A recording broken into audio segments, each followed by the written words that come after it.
Welcome back to History Teller YT, your ultimate destination for untold stories from the past. Today, we journey into one of the most brutal and decisive battles in human history, the Battle of Stalingrad. Imagine a city reduced to rubble, a frozen winter so harsh that soldiers' fingers froze to their rifles, and a struggle so desperate that survival itself became the only mission. Hitler's elite 6th Army faces the unrelenting might of Stalin's Red Army, caught in a deadly trap where every day could be their last. From the first invasion, through months of relentless urban combat, starvation, and freezing temperatures, to the ultimate surrender that changed the course of World War II. This is a story of courage, endurance, and unimaginable human suffering. Stay with us as we uncover every shocking detail of the Battle of Stalingrad, bringing the frozen city and its people to life through history you can feel. When Adolf Hitler launched Operation Barbarossa in June 1941, he imagined it would be the most decisive moment in world history. In his speeches and private conversations, Hitler repeatedly said that conquering the Soviet Union would secure Germany's future for 1,000 years. His military commanders, drunk on the previous successes in Poland, France, and the Balkans, believed the same. The German war machine was confident, well-oiled, and battle-tested, and the Wehrmacht marched eastward with a kind of mechanical certainty, as if destiny itself were pushing them. But the Soviet Union was no ordinary enemy. Behind the endless forests, rivers, and plains stood an empire that could bleed and still fight. Stalin had already demonstrated a willingness to sacrifice millions if necessary, and the Soviet people were hardened by decades of struggle. Even so, the first months of the German invasion were catastrophic for the Red Army. Entire Soviet armies were encircled and captured. German generals boasted that the Soviet collapse was only days away, and German newspapers printed maps that showed the Wehrmacht slicing into Soviet territory like a blade through cloth. However, history does not bow to confidence alone. The Germans, despite early victories, faced a geography and a climate they had never prepared for. Supply lines stretched hundreds of miles. Tanks that once moved like lightning slowed as the roads turned to mud. Fuel shortages became constant. And as the harsh Russian winter arrived, morale in the German ranks began to crack. Still, even after the setbacks before Moscow, Hitler refused to step back. Instead, he looked south toward the oil fields of the Caucasus, the lifeblood that could fuel his empire. And guarding the gateway to those riches was one city, Stalingrad. The name alone ignited Hitler's fury. A city named after his greatest enemy, Joseph Stalin, standing directly in the path of his dreams. For Hitler, taking Stalingrad was no longer just a strategic move. It was a personal war of pride. He believed capturing the city would break Soviet morale, cripple their industry along the Volga River, and prove to the world that the Third Reich was unstoppable. His generals advised caution, warning that the city would require enormous resources to capture. But Hitler was blinded by ambition, and soon, the Wehrmacht's fate would be sealed by his obsession. As German divisions began preparing for their advance towards Stalingrad in the summer of 1942, Soviet high command sensed the importance of the region. Stalin issued strict orders. Stalingrad must not fall. Not one step back, he commanded, creating a psychological barrier stronger than any wall. Both dictators were now locked in a battle of wills long before a single German soldier laid eyes on the Volga. The stage was set for one of the bloodiest battles in human history, a clash so brutal that even survivors would struggle to describe it years later. Stalingrad would not be just a battle.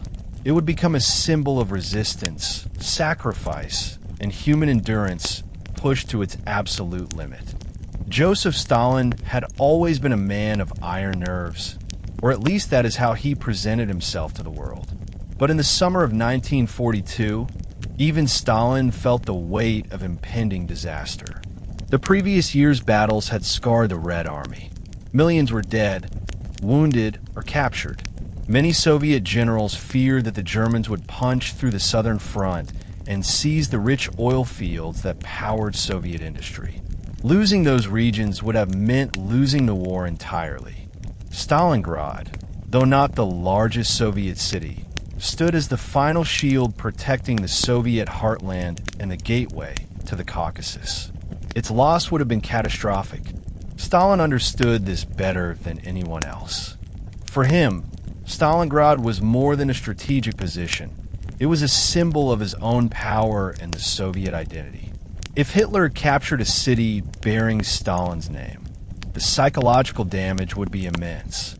It would cripple Soviet morale, raise doubts among the population, and empower Nazi propaganda across Europe. Stalin was no fool. He knew that war was fought not only with bullets and tanks, but with symbols and emotions. So he prepared to defend the city at any cost. The Soviet High Command, known as the Stavka, assembled some of the best remaining generals to reinforce the city.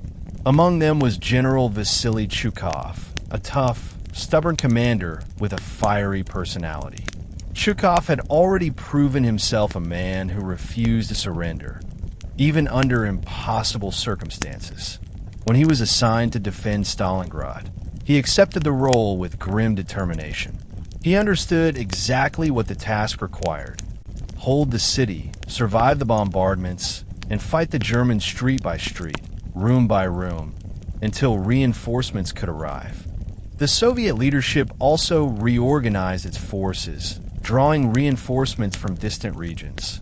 Siberians hardened by freezing winters, Central Asian soldiers unfamiliar with European warfare, and young conscripts who had never even held a rifle before. They were rushed to the Volga River, where they crossed under constant German aerial bombing. Many soldiers died before they ever set foot in the city. Yet those who survived found themselves entering a battleground unlike any they had imagined. Fires raged through factories. The sky was filled with smoke. Civilians searched for shelter, unsure where safety existed. For many, the city had already become hell. Stalin's resolve only grew stronger. His not one step back order, known as Order 227, spread across the Soviet Union like wildfire. Any soldier who retreated without orders risked being shot. Political officers enforced discipline with an iron fist. But fear alone did not keep the Red Army fighting. Many Soviet citizens had witnessed Nazi cruelty firsthand. Villages burned, families torn apart, civilians executed. By the time German troops approached Stalingrad, survival itself had transformed into motivation. Defending the city meant defending the homeland. As the German Sixth Army moved closer, Stalin continued reinforcing the city. Soviet factories in Stalingrad pushed production to its limits, producing weapons even as bombs fell overhead. Women, teenagers, and elderly workers labored tirelessly, refusing to abandon their city. They believed in something larger than themselves, a belief that even if they died, the city must live. This spirit would become the foundation of Stalingrad's legendary resistance. A storm was coming, and the Soviet Union prepared to meet it head-on. The defenders knew they might not survive, but they also knew that surrender was not an option. By late July 1942, the German Sixth Army under General Friedrich Paulus began closing in on Stalingrad. Paulus was a meticulous planner, a man who valued precision and discipline. Unlike some of Hitler's more reckless commanders, Paulus preferred detailed operations and careful execution. But no amount of precision could fully prepare him for the nightmare waiting in Stalingrad. As his army marched across the steppe toward the Volga, they felt victorious. Soviet resistance in the region had been fierce but disorganized. Many German officers predicted that the city would fall within a few weeks, maybe even days. The landscape around Stalingrad, however, created challenges from the very beginning. Dust storms blinded advancing troops. Temperatures soared during the day and dropped sharply at night. The roads were broken, and supply lines were stretched thin. Even before reaching the city's outskirts, the Sixth Army began struggling with shortages. Fuel, ammunition, and food were becoming harder to deliver quickly. Yet Hitler demanded movement. He wanted swift results, swift victories, and above all, he wanted Stalingrad.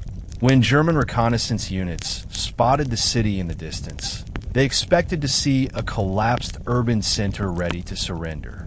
Instead, they found a sprawling industrial fortress. Massive factories, the Red October steel plant, the tractor factory, and the Barricadi arms plant dominated the skyline. These facilities were still producing weapons inside their bomb-shattered walls. Civilians and soldiers worked side by side, reinforcing positions, digging trenches, and preparing for battle. The Germans were shocked to see a population that refused to run. Stalingrad was alive, and it was preparing to fight.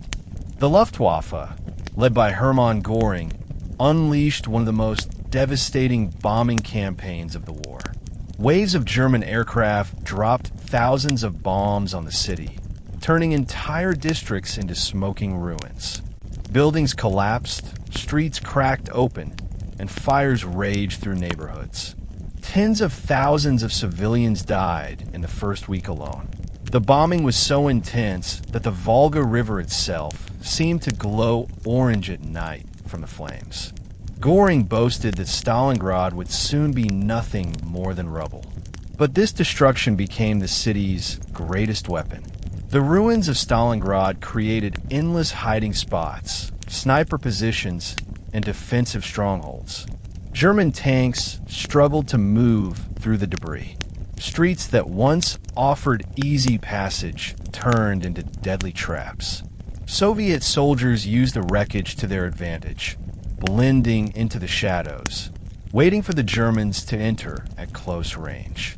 The closer the Germans came, the harder it became to advance. Stalingrad was transforming into a maze designed to swallow invaders whole. As Paulus's forces reached the city limits, they realized the battle ahead would not be a typical urban assault. Knowing this, Hitler sent a clear message. Stalingrad must be taken, no matter the cost. The Sixth Army had no choice but to obey. Their confidence was still high, but their understanding of the enemy was dangerously shallow. They believed Soviet resistance would eventually break, as it had in previous battles. They could not imagine the level of sacrifice the defenders were willing to endure. Thus began the first stage of the Battle of Stalingrad, a slow, grinding push into a city that refused to kneel. Every building would become a battlefield, every street a graveyard. And although Paulus did not yet know it, the deeper he pushed into Stalingrad, the more certain his army's destruction became. By the time August 1942 arrived, Stalingrad no longer resembled a normal Soviet city. What had once been a bustling industrial center with crowded markets, busy trams, and families walking along the Volga waterfront had now become an ocean of shattered concrete, twisted metal, and endless smoke. The Luftwaffe's bombing runs, meant to crush the city's spirit, instead transformed it into an unintentional fortress. The very ruins that buried thousands of civilians also produced the perfect environment for brutal, close-quarters warfare. For German troops, advancing into Stalingrad was like stepping into a maze where death could appear from any shadow. Soviet engineers, Red Army infantry, factory workers, and even teenagers rushed to fortify the ruins. They created sniper nests inside collapsed buildings, dug trenches beneath factory floors, and placed machine gun positions in the skeletons of burned-out apartments. Every wall, every crater, Every hole in the ground was turned into a defensive position. There were no straight lines, no open fields, and no safe routes for the German infantry to advance. Each street was cut nearly in half by rubble and broken structures, forcing soldiers to move slowly, often crawling or crouching behind debris. Civilians who had not been evacuated became part of the resistance. Women worked with soldiers to fill sandbags, repair rifles, carry ammunition, and deliver food. Children memorized shortcuts through the ruins and acted as scouts, warning soldiers of approaching German patrols. Elderly workers continued operating factory machinery even during bomb raids, refusing to abandon their posts. One of the most symbolic acts of defiance happened when workers at the tractor factory finished assembling tanks. And the moment they rolled off the production line, Red Army crews drove them straight into battle, sometimes with the paint still wet. For the Soviet leadership, Stalingrad had become a no-retreat symbol. Orders were strict: hold every position, fight from every brick. Soldiers were expected to fight until death. And for many, this wasn't just military discipline. It was the only way to survive. They knew what happened in the territories occupied by the Germans.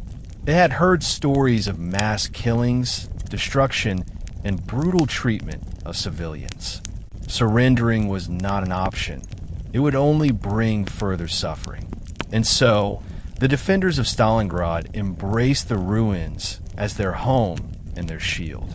The city's geography added another layer of difficulty for the Germans. Stalingrad stretched long and narrow along the Volga River, meaning the front line was tight, confined, and incredibly difficult to break. German attacks often came head-on, through streets filled with rubble, where every window could hide a sniper and every pile of stone might conceal an entire Soviet squad. What looked like a quiet corner could erupt with gunfire the moment soldiers approached. The Germans called it the city from hell, while Soviet troops called it the motherland in ruins. By late August, the stage was set. The Germans were preparing for a massive assault, believing the ruined city would finally collapse under their pressure. But Stalingrad was no longer just a location on a map. It had become a symbol of resistance, a fortress built not by engineers but by destruction itself. And the defenders were ready to fight for every inch. The first full-scale battles inside Stalingrad began in late August and early September, when German infantry and tanks attempted to penetrate the city's outer districts. What happened next stunned even experienced German commanders.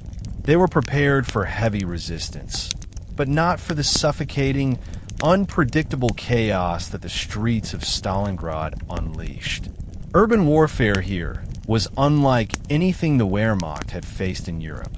Their previous victories had relied heavily on blitzkrieg, fast-moving tanks, coordinated air support, and rapid advances across open terrain.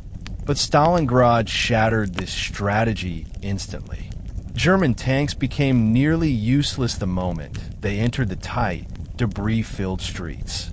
Their movements were restricted, forcing them into predictable paths that Soviet soldiers quickly learned to exploit. As tanks crawled forward, Soviet infantry swarmed them from all sides like ghosts emerging from shattered walls. They climbed onto the tanks, tossing grenades through hatches or setting them on fire with Molotov cocktails. Snipers positioned in ruined buildings targeted German officers. Machine gun nests hidden beneath collapsed floors ambushed entire squads. Every attempt to advance resulted in horrific casualties. The Germans referred to the fighting as Rattenkrieg, the War of Rats, because both sides moved through sewers, tunnels, and cracks in the ruins. Soldiers would fight over a single staircase for hours. Buildings changed hands multiple times in a single day. A room taken in the morning might be lost by lunchtime and retaken again at dusk. The The front line wasn't a line at all, but a chaotic web of micro-battles occurring simultaneously across the city. There were moments when German and Soviet soldiers fought within the same building, separated only by a single wall. They could hear each other breathe, hear the clicking of rifle bolts, and sometimes even talk to each other through the cracks. The most terrifying aspect for the Germans was the Soviets' willingness to fight at point-blank range. While German doctrine emphasized maintaining distance and suppressing fire, Soviet troops often charged into close combat, knowing the city's ruins gave them the advantage. They moved silently through holes in walls, jumped through windows, and climbed through gaps in ceilings. Some Soviet units specialized in night attacks, slipping behind German positions while the darkness masked their movements. The Germans quickly realized that Stalingrad was a battlefield with no rest, no peace, and no clear front line. German morale began to waver. Many soldiers wrote letters describing the city as a nightmare made real. They spoke of constant danger, endless gunfire, and the feeling that Stalingrad itself wanted to consume them. Yet Hitler pushed harder, demanding faster progress, claiming the Soviet resistance was on the brink of collapse. But the defenders only grew stronger. Fresh Soviet units crossed the Volga every night under enemy fire, replacing their fallen comrades. Even when entire squads were wiped out, new fighters took their place by the next morning. The Germans had expected a quick victory. Instead, they were trapped in a battle where movement was measured not by kilometers, but by meters, and often by corpses. Stalingrad was teaching them a cruel lesson. In this city, every inch was earned with blood. While the Germans pushed deeper into the ruined city, the Soviet Union relied heavily on one critical lifeline, the Volga River. This massive river, stretching thousands of kilometers across Russia, became the only route through which the Red Army could send reinforcements, weapons, ammunition, and supplies into Stalingrad. But crossing the Volga was an unimaginable challenge. From early morning until night, German artillery and Stuka dive bombers hammered the river relentlessly. Waves of explosions tore across the surface, sending plumes of water and smoke hundreds of feet into the air. Crossing the Volga meant sailing directly into hell. Yet every night, under the cover of darkness and smoke, Soviet supply boats, barges, and small paddle steamers made the dangerous journey. Many were destroyed mid-crossing, their cargo sinking into the river along with dozens of soldiers. Survivors often had to swim through burning oil slicks or cling to floating debris while German machine guns fired from the riverbank. But despite the losses, the crossings never stopped. The Soviet command understood that if the Volga lifeline was severed, Stalingrad would die. So they continued sending wave after wave of reinforcements, Siberian riflemen, fresh conscripts, NKVD units, and even barely trained volunteers. The crossing was more than a logistical operation. It was a test of courage. Soldiers often boarded boats knowing the chances of survival were slim. Many wrote farewell letters before stepping onto the decks. But those who made it across were greeted by the thunder of battle, the sight of burning buildings, and the cries of wounded comrades. There was no time to rest. Reinforcements were immediately sent into the front lines, often with little more than a rifle and a few grenades. The moment they entered the city, they were swallowed by the chaos of war. For the defenders inside Stalingrad, the Volga was both a lifeline and a reminder of isolation. They could see the river from many points in the city, shimmering with fire at night. They knew reinforcements were coming, but they also knew the cost.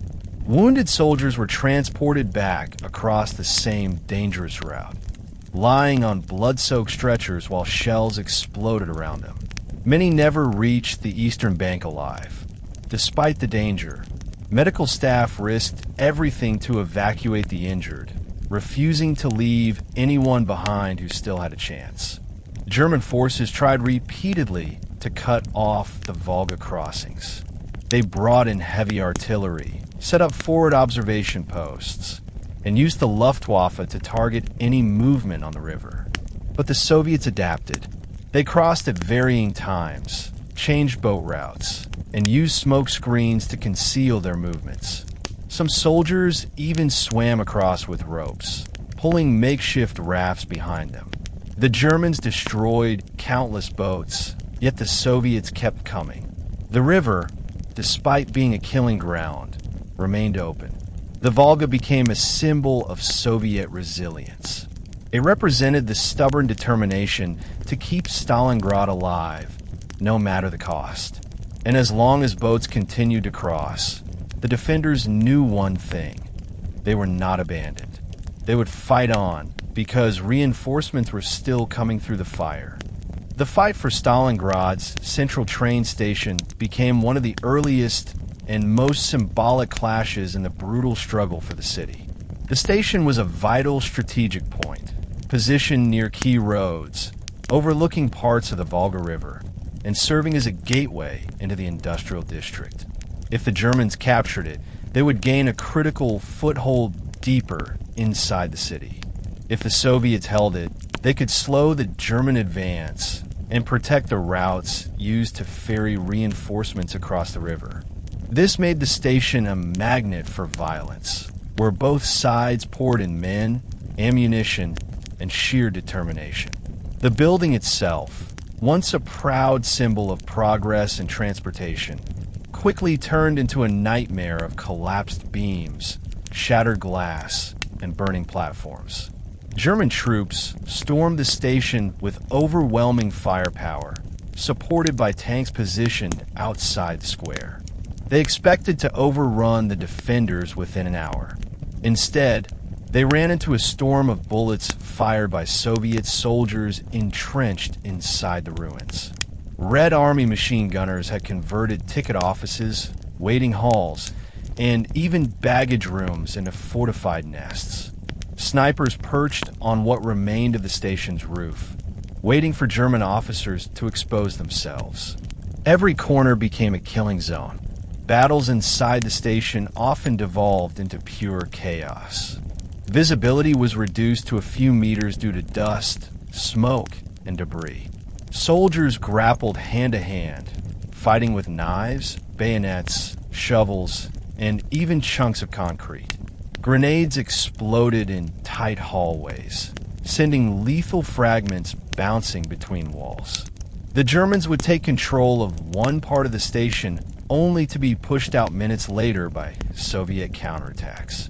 Control of the building changed hands as many as 13 times in a single day, making it one of the most fiercely contested points in the entire battle. What made the station even more brutal was Stalin's Order 227, not one step back. Soviet commanders had zero tolerance for retreat. Units were told to hold their positions until the last man, and reinforcements kept streaming in, sometimes with barely any weapons. Some carried ammunition boxes rather than rifles. Others crawled through holes in the floor or climbed through windows to surprise German soldiers from behind. It was as if the entire building was alive with defenders who refused to let the enemy breathe.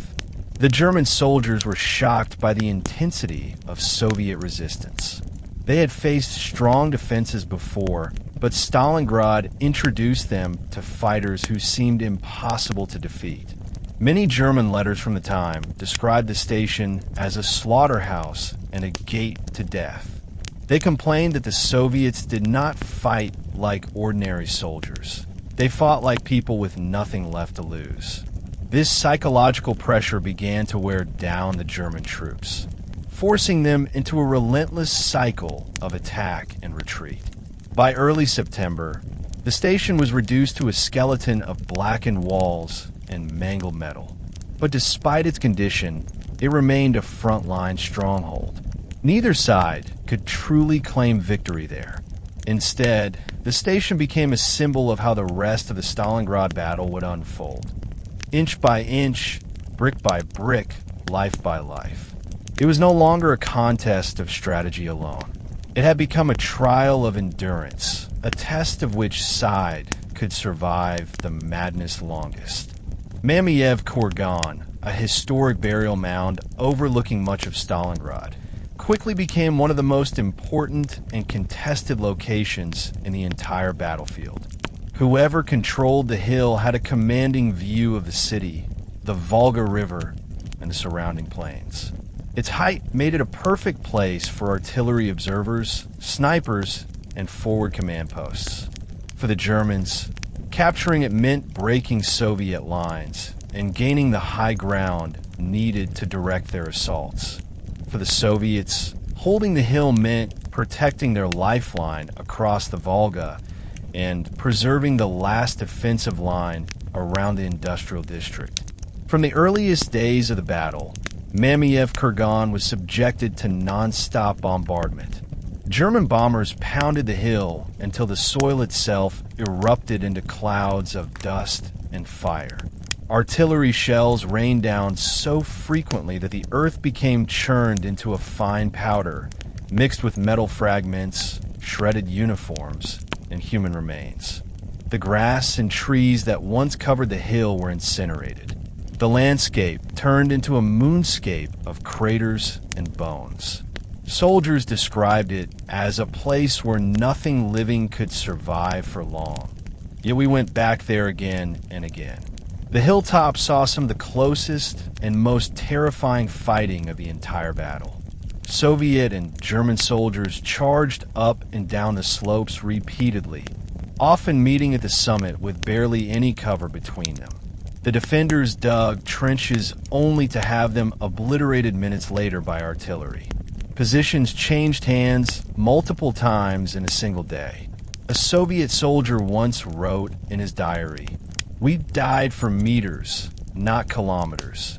And even those meters were soaked with blood.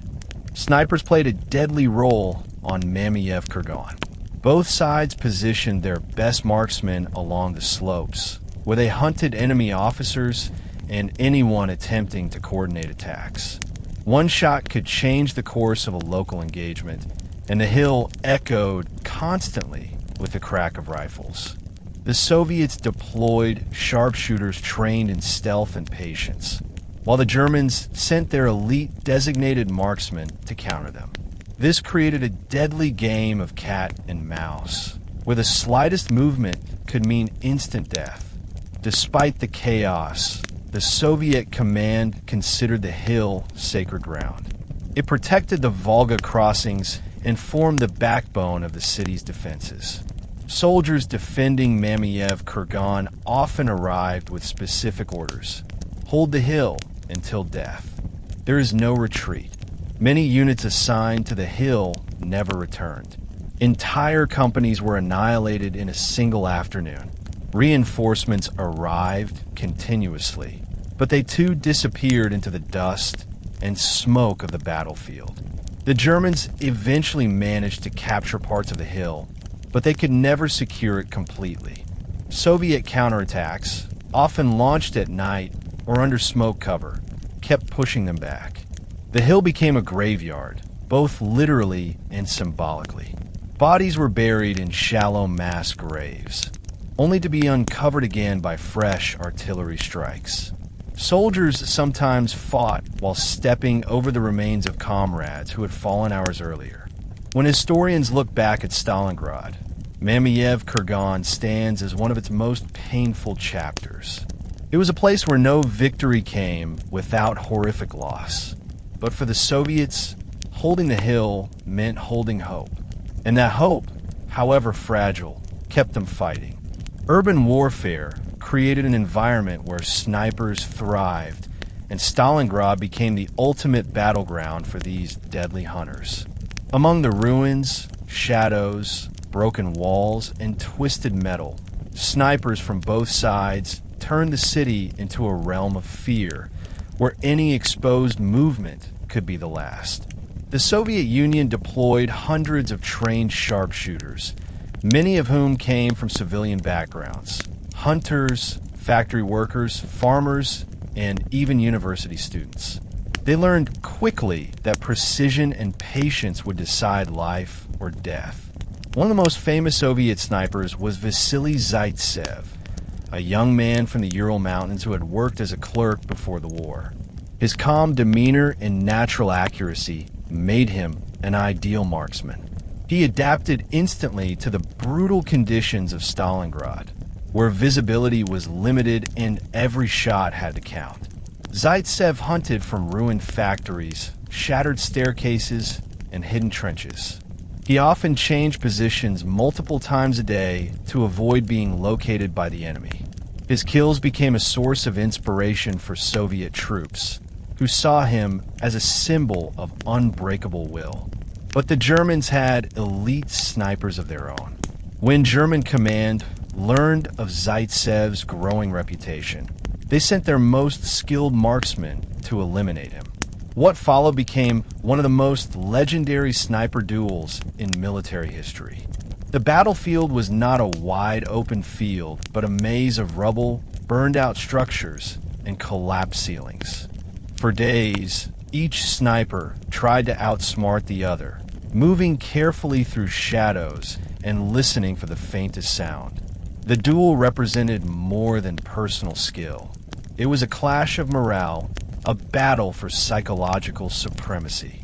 Snipers shaped the rhythm of the entire city. German soldiers feared crossing open streets or stepping near windows. Some units refused to move during daylight hours unless covered by smoke. Snipers targeted officers, radio operators, medics, and anyone carrying important messages. One accurate shot could delay an entire company's advance.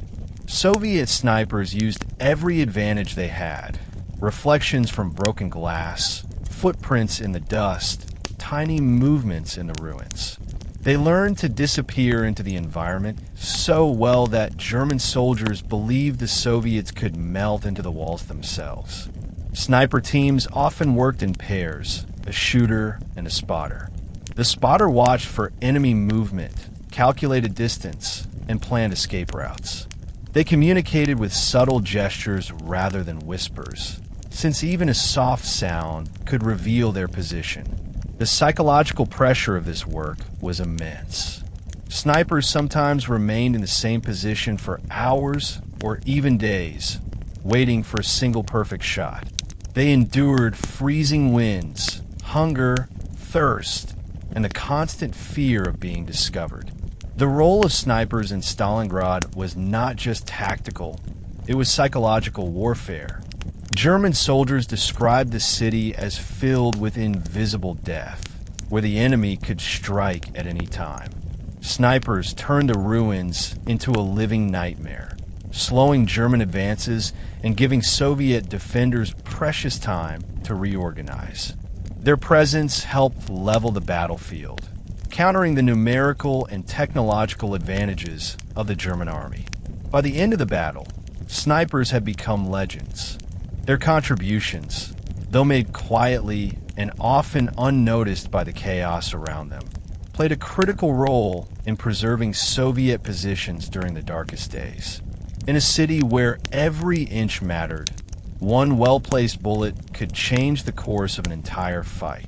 As the Battle of Stalingrad moved deeper into the summer and early autumn of 1942, the city that once hummed with factories, workshops, and bustling river docks transformed into a shattered maze of rubble, smoke, and death. For the soldiers fighting on both sides, and for the civilians who hadn't yet escaped, the city became a trap where every breath, every movement, every second demanded courage mixed with pure survival instinct. What made Stalingrad terrifying was not only the constant bombardment, the collapsing buildings, or the sudden bursts of machine gun fire, but the way the environment itself turned into a weapon. Dust filled the air like a thick fog. Fires burned endlessly. Streets disappeared under mountains of debris. The Volga River, once a peaceful highway for trade, became a battlefield filled with sinking boats, drifting corpses, and constant German artillery strikes. The shattered city became a monstrous labyrinth of broken walls and crooked steel beams, where every room could hide a sniper and every basement could conceal a squad preparing for a last stand. Inside these ruins, the daily life of Soviet defenders was a combination of discipline, hunger, and sheer willpower. Food was scarce, water was dangerous to find, and medical supplies were almost non-existent. Many soldiers survived only on 100 grams of bread a day, sometimes less. These pieces of bread were often mixed with sawdust or ground up seeds just to increase volume. The rations were so small that soldiers joked bitterly that their stomachs were fighting the war harder than they were. At night, the search for food became a risky treasure hunt. Soldiers crawled through collapsed kitchens and abandoned apartments looking for cans, vegetables, or anything that could be eaten. Sometimes they found nothing but broken dishes and the charred remains of what used to be families. Other times, they found preserved jars of fruit or meat that gave them a short moment of relief. Sleep was another luxury nobody could afford. Artillery never stopped. Even after dark, flare guns illuminated the sky, turning night into a ghostly battlefield. Soldiers slept in short bursts, 10 minutes, 20 minutes, never more. Many slept sitting upright with their rifles resting on their knees. Others slept in crater holes filled with dust and debris. The constant explosions shook the ground like earthquakes, often throwing soldiers awake before their bodies even realized they were asleep. Civilians, trapped in basements, lived the same nightmare. They wore layers of rags and blankets, huddled together in darkness, listening to the rumble of tanks and the whistling of shells passing overhead. Babies cried silently because mothers forced them to stay quiet, fearing German patrols. The smell of death grew so strong in some sectors that soldiers tied handkerchiefs around their noses. What made Stalingrad truly unique is that the Soviet civilians refused to abandon their city entirely. Many joined the fight. Old men loaded rifles. Women carried ammunition and tended to the wounded. Teenagers became scouts and couriers, running messages through the rubble faster than adults could. Factory workers continued assembling weapons under ground-level workshops while German bombs fell above. They repaired tanks, built rifles, sharpened bayonets, and even constructed makeshift flamethrowers, all while the ground shook beneath them.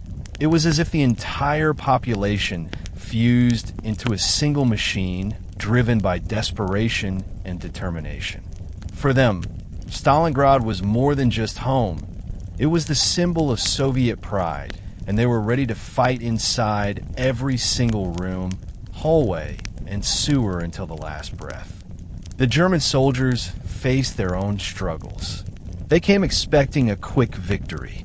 Hitler told them Stalingrad would fall within days.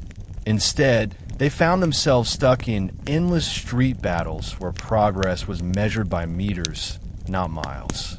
They captured a building one morning only to lose it again that evening. Ammunition ran low. Water had to be carried in small canteens across open streets under sniper fire. Many Germans grew exhausted and frustrated. They believed the battle should have ended long ago. Yet every ruined building became a fortress stocked with Soviet defenders. The psychological pressure mounted. They were fighting an enemy who refused to break and a landscape that refused to let them advance. Day by day, the city consumed both armies. Dust filled their lungs. Cold crept into their bones. Hunger hollowed their faces. Stalingrad was no longer a traditional battlefield. It was a living nightmare, a giant grinding machine that took strength, hope, and flesh from every person caught inside. But despite everything, one truth grew clearer. Neither side was willing to surrender. The Soviets would defend the city at any cost. The Germans were determined to capture it no matter how many died. And as autumn approached, the real test of endurance was only beginning. As the Battle of Stalingrad moved from chaotic bombardment into brutal close-range fighting, one force began shaping the survival of both armies in ways neither side had fully expected: the snipers. Stalingrad's shattered skyline, filled with broken apartment blocks, twisted steel frames, collapsed factories, and burned-out rail cars, became a perfect playground for marksmen. Every window was a potential sniper nest. Every rooftop could hide an invisible watcher. Every pile of rubble could be the last thing a soldier ever saw. The snipers of Stalingrad turned the city into an execution ground where death came silently, instantly, and often without warning. What made them terrifying was their unpredictability.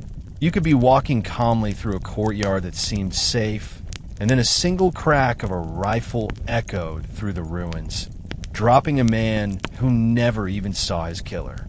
By late 1942, the Soviet sniper network in Stalingrad evolved into an entire underground system of observation posts, hidden tunnels, camouflaged firing points, and coordinated teams who tracked German movement day and night.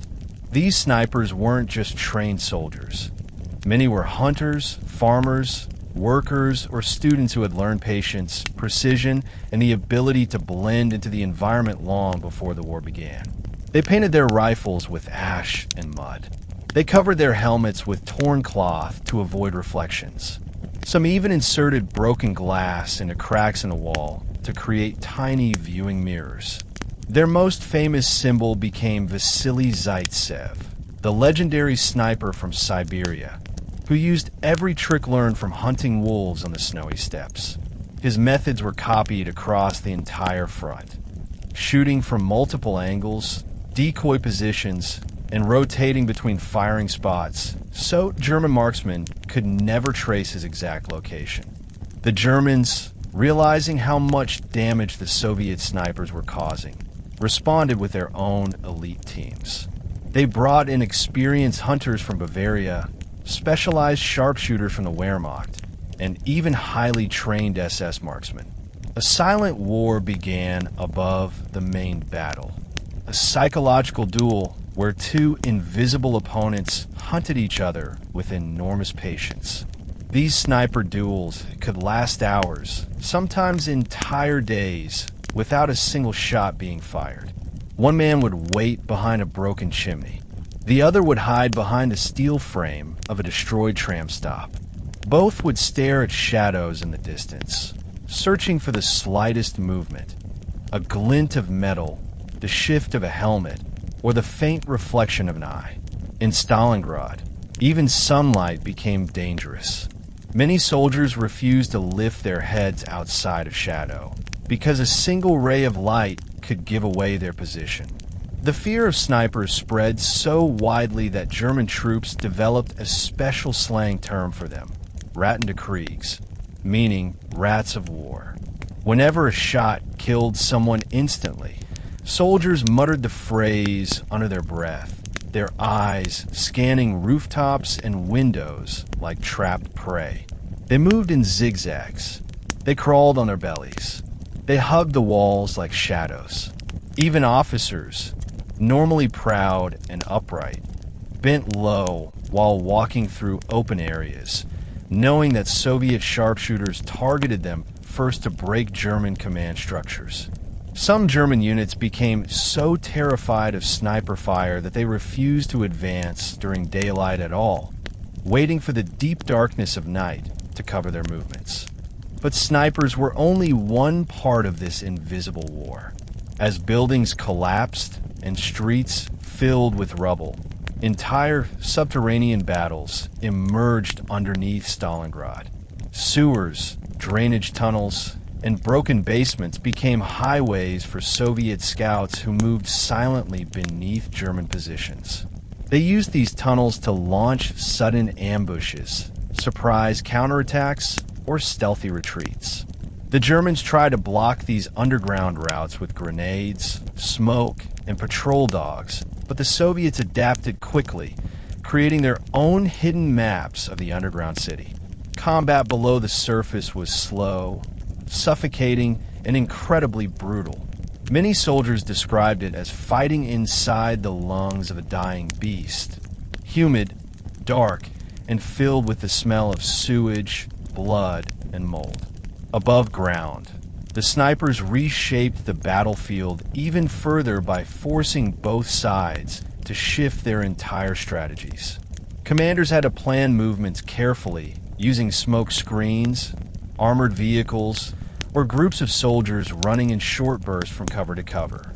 Every offensive depended on eliminating enemy snipers first. Every defensive position required counter-sniper strategies.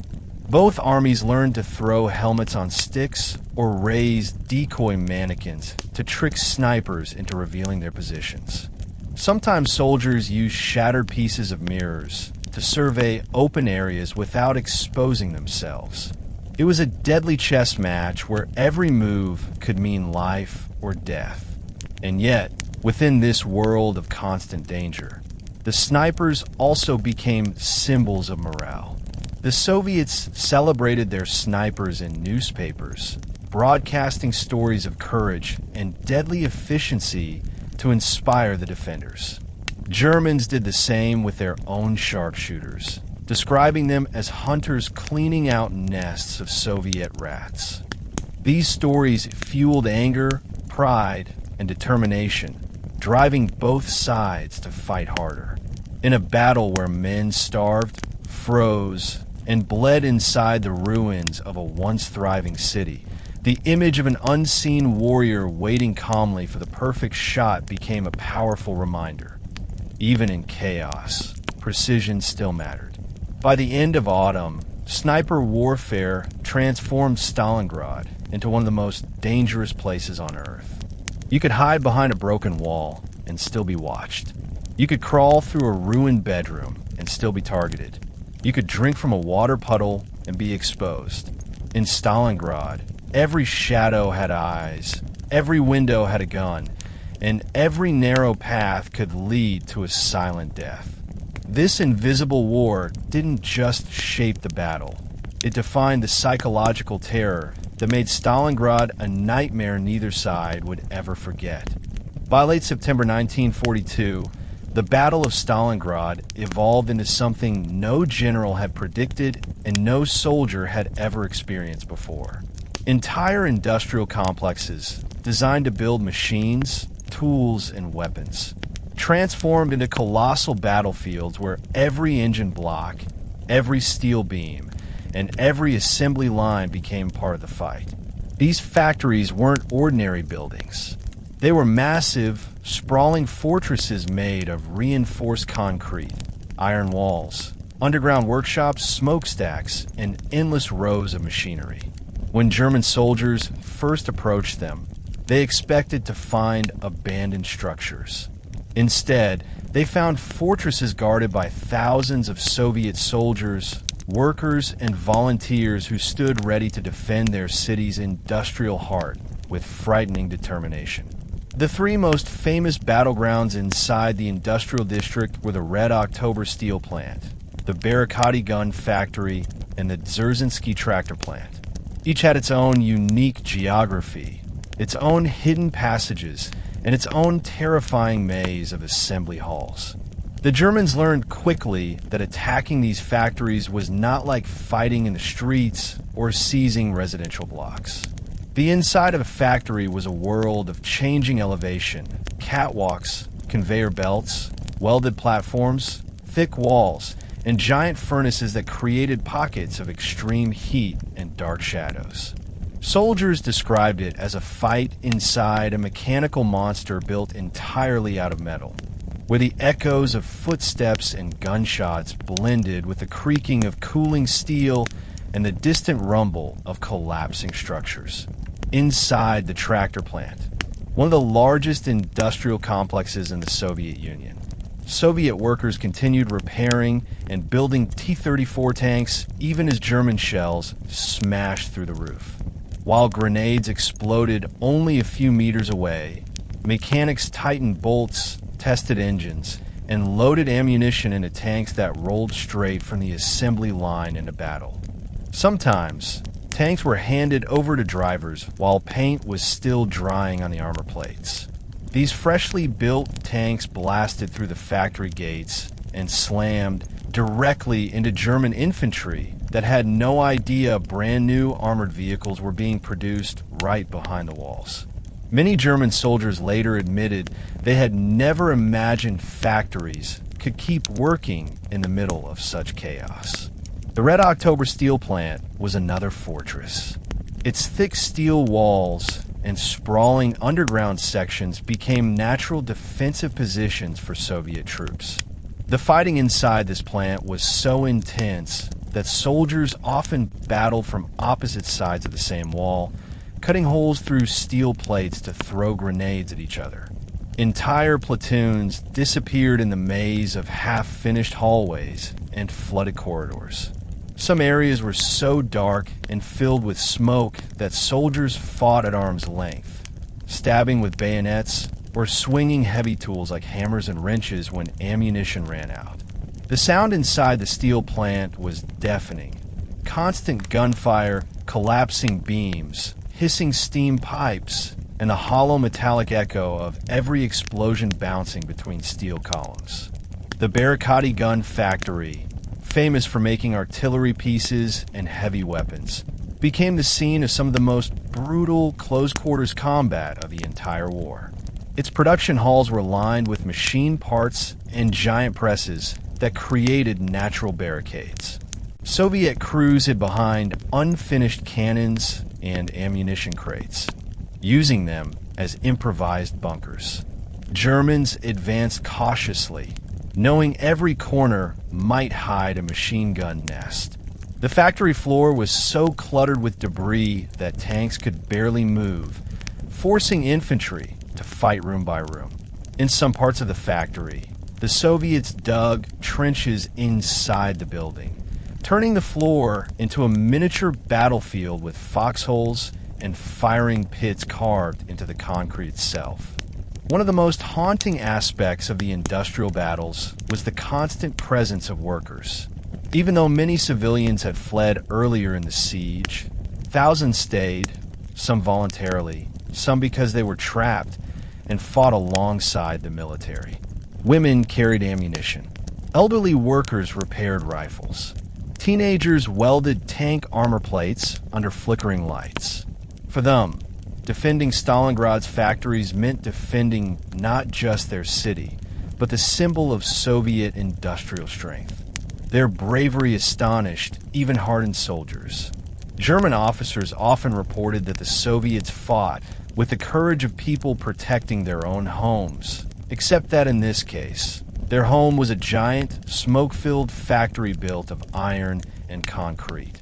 The German Sixth Army, led by General Paulus, threw everything it had at these industrial complexes: artillery barges, infantry waves, elite stormtroopers, engineers armed with flamethrowers and armored vehicles. Yet every breakthrough they achieved came at a devastating cost. Even when they captured part of Factory Hall, the Soviets counterattacked from basements, tunnels, or hidden passageways. Control of a single building could change 10 times in one day. Some rooms were so contested that soldiers left their dead where they fell because retrieving them meant stepping into enemy fire. The factories became symbols of the battle's brutality, places where progress was measured in meters and where hundreds of men died for the right to control a single machine platform or loading bay. Smoke from burning oil mixed with dust and ash, creating a permanent haze over the district. The smell of blood, gasoline, and molten metal clung to the air. The ground was slick with oil spills that caught fire whenever a grenade exploded. Temperatures inside some workshops soared from the heat of still-burning machinery, while adjacent rooms froze due to broken windows and shattered walls that let in the icy Volga winds. Soldiers never knew whether the next step would lead them into fire or into cold darkness. By October, The industrial district had become the most contested terrain in Stalingrad. German engineers called it a black hole where entire units vanished. Soviet commanders called it the heart of resistance. Both sides knew control of these factories would determine the battle's outcome. But neither side was prepared for just how long, bloody, and nightmarishly difficult the fight would become. These factories, symbols of production and progress, had turned into the iron lungs of the city's defense, pumping life into the Soviet war effort and slowly grinding down the German offensive that believed itself unstoppable. As the city of Stalingrad burned under the relentless assault of the German Sixth Army, one element became more crucial than any building, any trench, or any strong point: the Volga River. The wide, powerful river that flowed past the city was more than a geographical boundary. It became the lifeline that kept the Soviet 62nd Army alive. Without the Volga, the defense of Stalingrad would have collapsed within weeks. With it, the Soviets were able to reinforce, resupply, and evacuate under conditions that defied the limits of human endurance.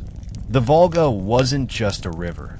During the height of the battle, it transformed into a dangerous, firelit corridor where death came from above, from below, and even from the icy water itself. Throughout the day, German artillery and aircraft turned the river into a deadly shooting gallery.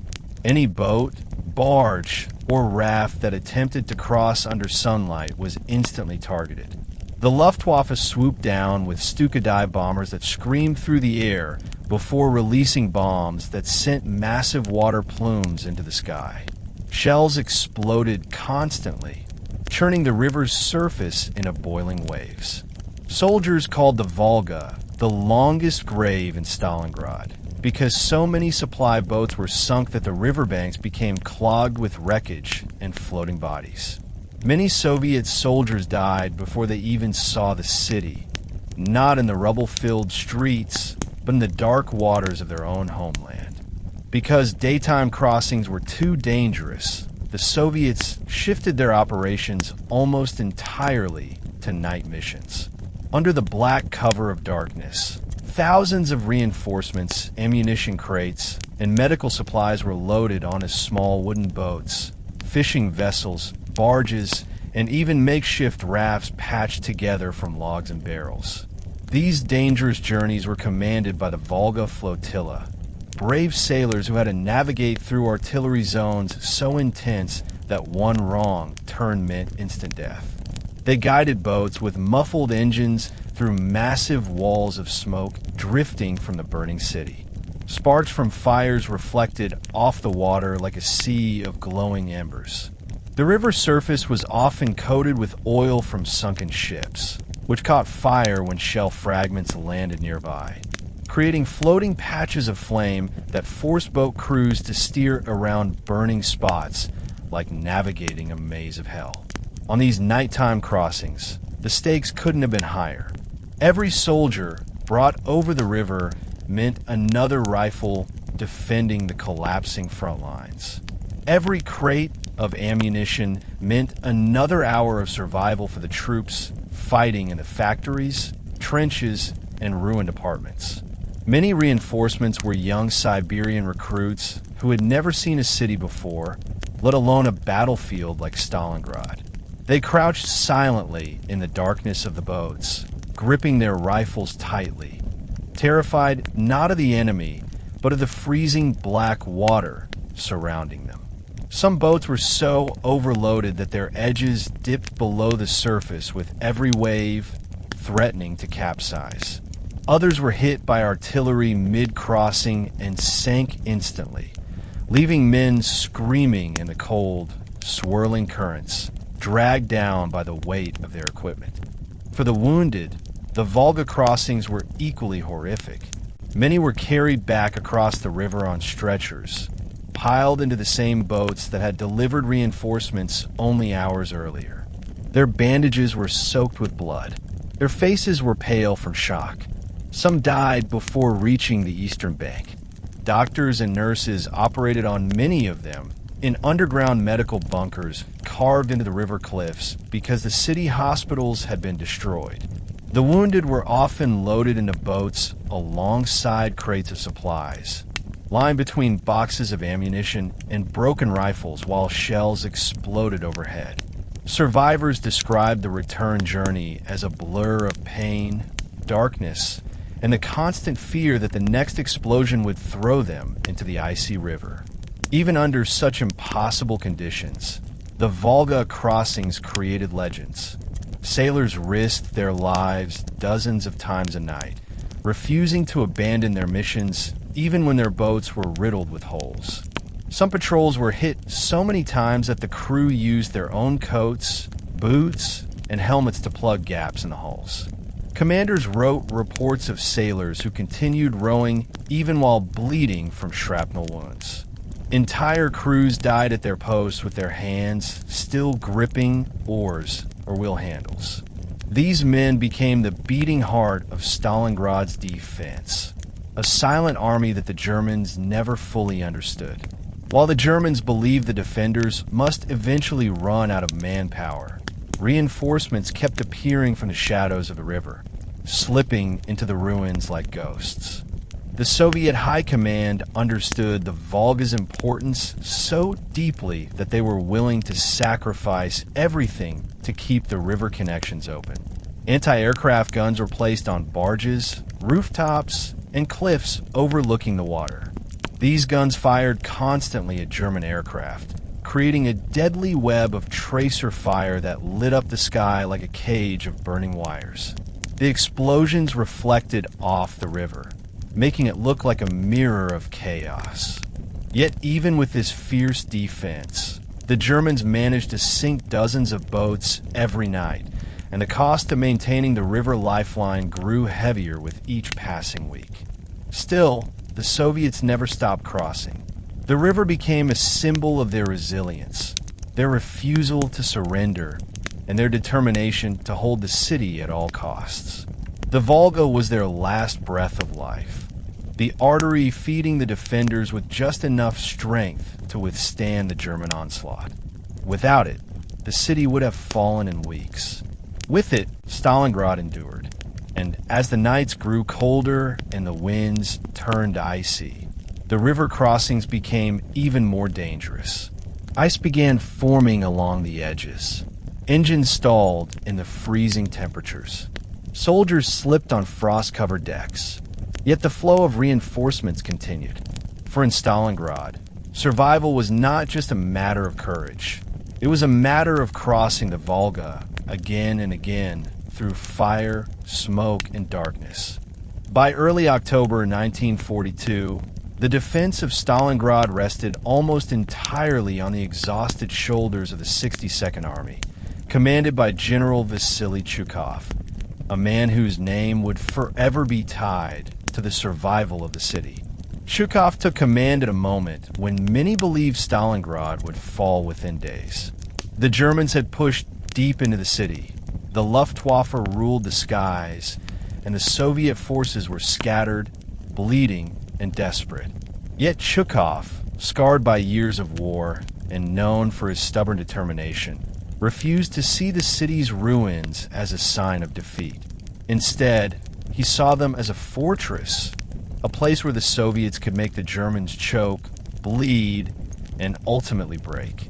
From the moment he arrived at his command post, a bunker carved into the steep cliffs of the Volga, Chukov implemented a strategy so brutal and risky that even his closest officers doubted it at first.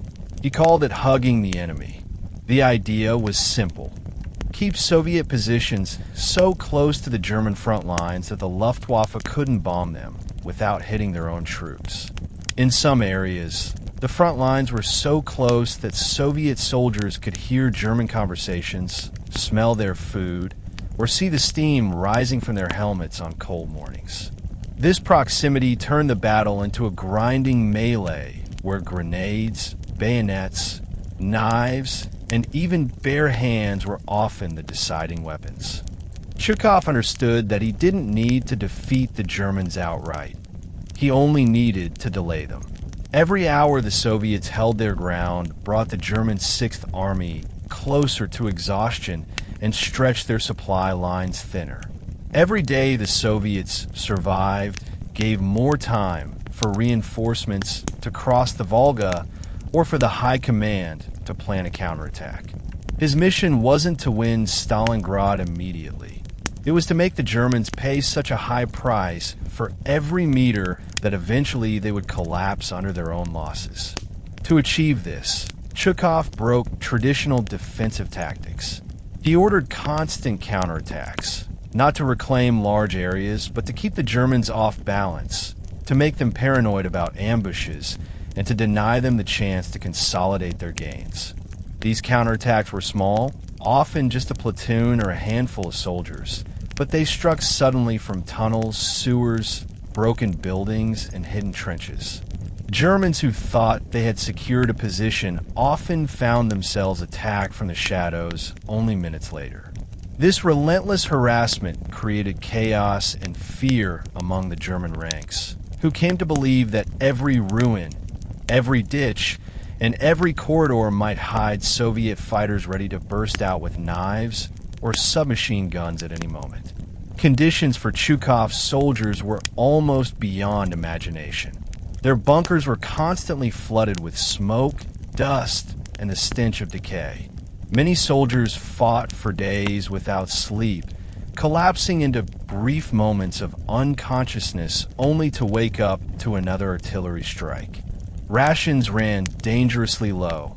Sometimes the only food available was a small slice of bread made partly from sawdust. Water was fetched from the Volga at night under sniper fire.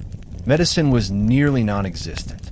Many wounded were treated with makeshift bandages torn from uniforms or sheets pulled from abandoned homes.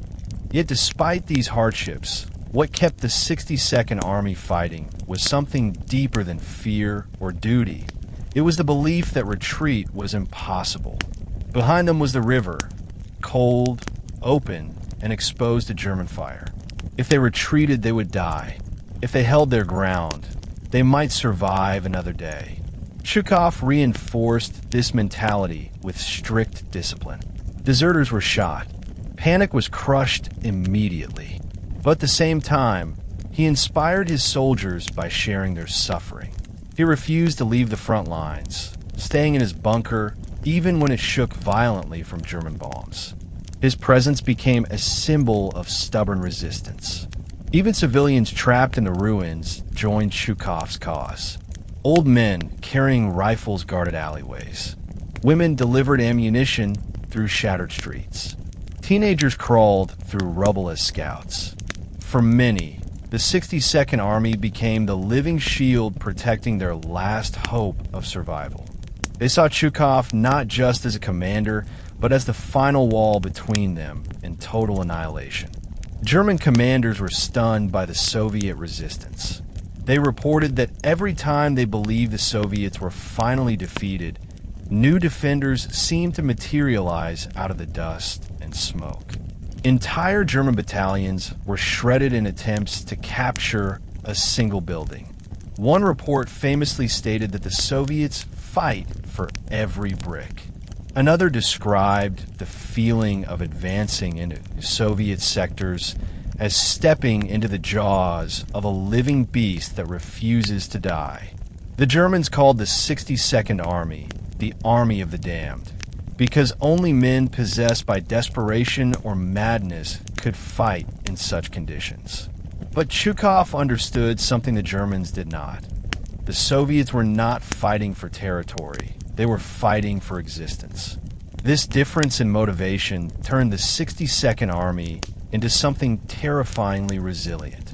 By October's end, although the Soviets held only a tiny fraction of the city, less than 10%, Zhukov's army still stood. They had been pushed to the edge, literally backed up against the Volga, but they had not broken. And in holding that sliver of ground, they bought the time needed for the next stage of the battle, one that would change the course of the entire war. The Germans believed the 62nd Army was almost dead. Chukov knew it was just beginning its fight. Power does not collapse in a single moment. It cracks slowly, silently from inside. And in this segment, we step into the grand throne room of the empire during the years when everything looked stable from the outside, while inside, the seeds of downfall were quietly growing like roots under a foundation. The emperor still sat tall, his crown reflecting the golden light of torches, yet behind him, the whispers were getting louder. Courtiers bowed with perfect respect, but every bow carried hidden motives, secret alliances, and plots wrapped in silk. The empire, once held together by unity and discipline, had begun drifting toward dangerous internal rivalry. The story of an empire's fall always begins with small cracks. Cracks so subtle that even scholars of that time didn't recognize them. Generals at the borders started believing they deserved more power than the capital granted them. Ministers inside the palace acted like guardians of order, but were actually manipulating decisions for personal gain. And among all of that, common citizens grew frustrated. Heavy taxes, strict rules, and repeated wars made daily life harder. Farmers complained that they could no longer feed their families properly. Traders believed the government didn't protect their routes well enough. Artisans felt their voices were ignored by leaders who cared only about luxury. This segment represents the moment when internal harmony begins to vanish. Even the imperial family, once united under one vision, now faced jealousy and conflict among siblings and cousins. Everyone wanted influence. Everyone wanted the throne, or at least the power connected to it. Advisors who once helped the emperor make wise decisions now used their closeness to influence his thoughts. Palace servants carried information from room to room, making the palace a battlefield of rumors. But the most important thing is this. During these years, people still believed the empire was unshakable. They couldn't imagine losing everything. They believed their army was unbeatable. They believed their technology was unmatched. They believed their territory was too large to ever fall. That confidence became blindness, and blindness is deadly for any great power. No one realized that the enemy preparing to destroy them was not outside the walls. It was inside, hidden beneath the silks, jewels, and titles. And now the empire was moving closer, step by step, toward its greatest turning point.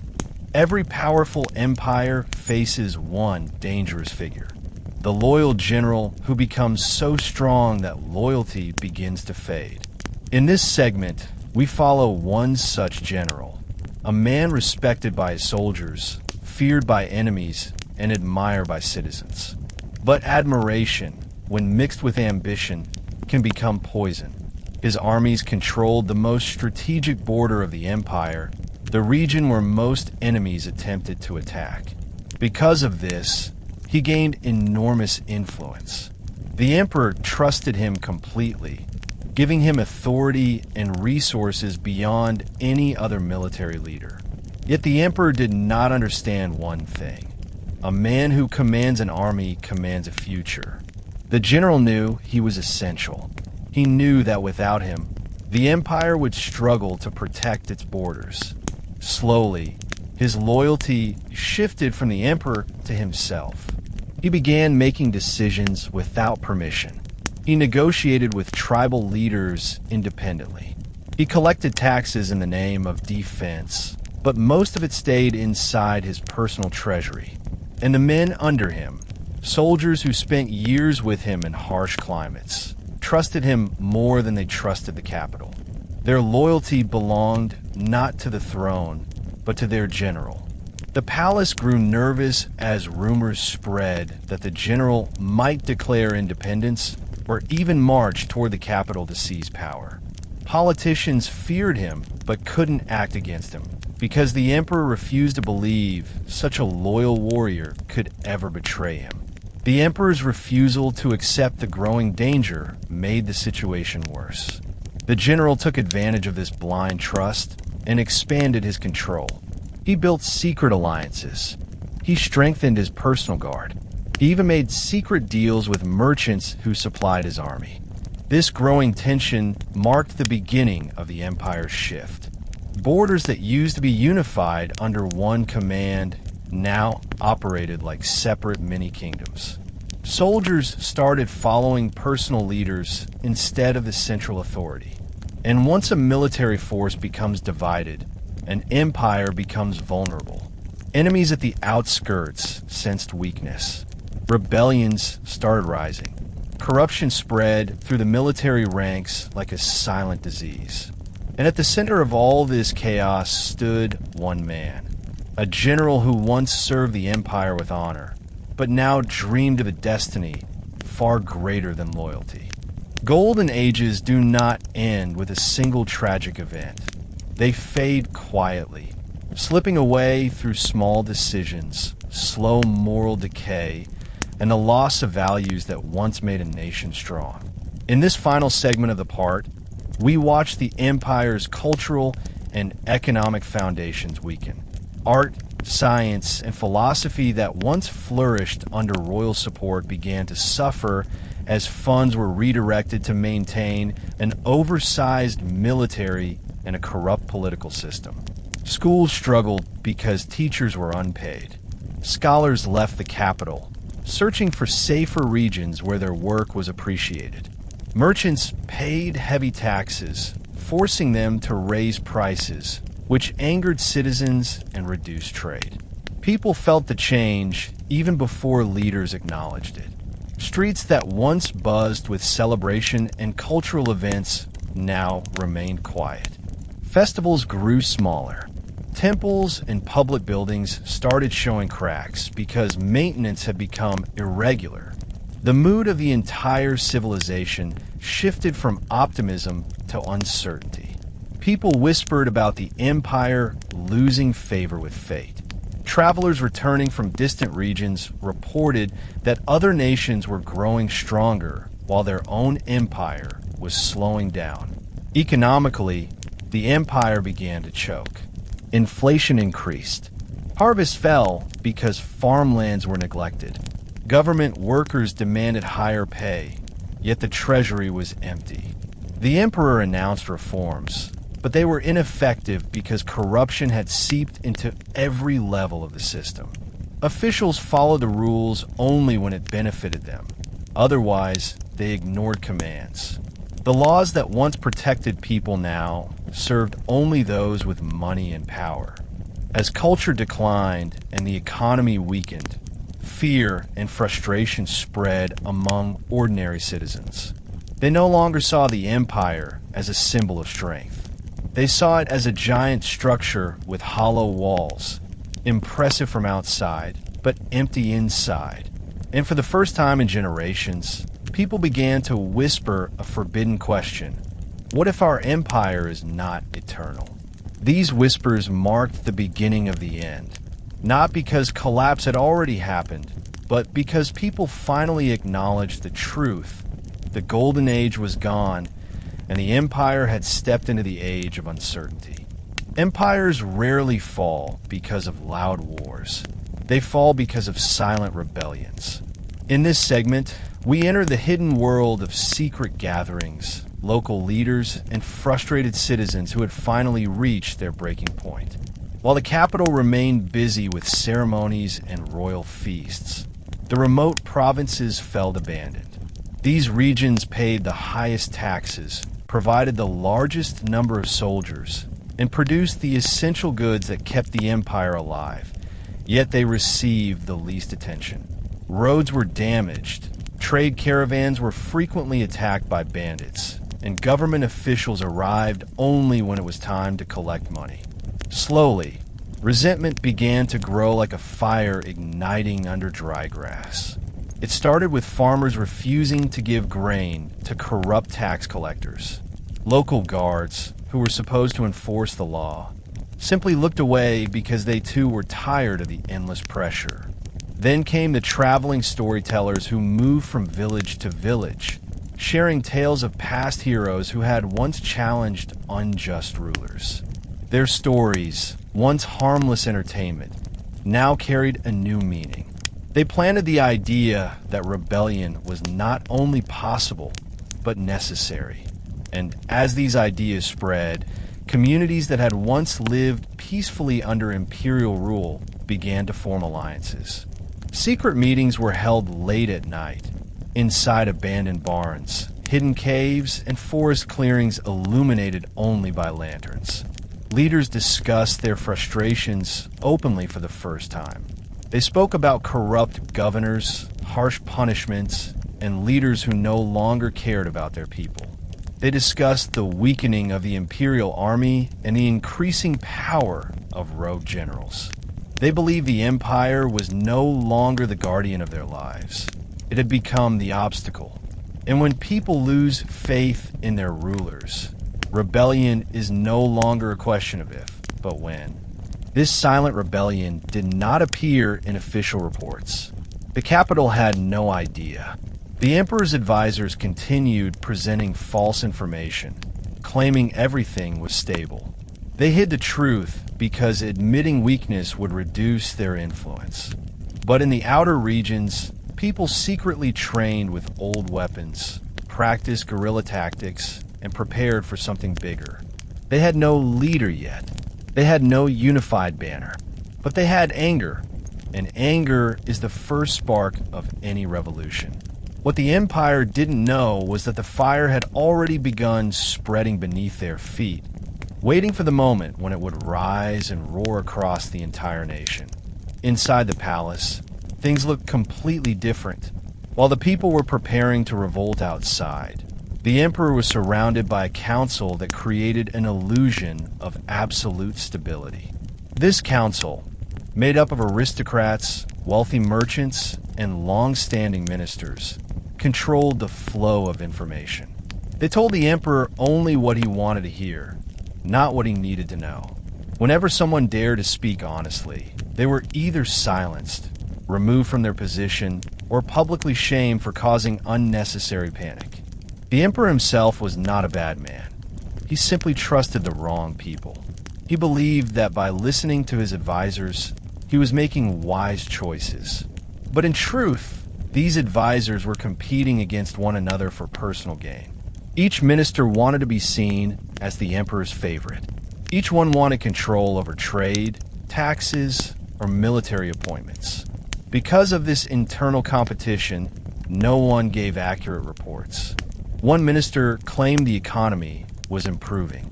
Another argued that foreign nations feared the empire more than ever.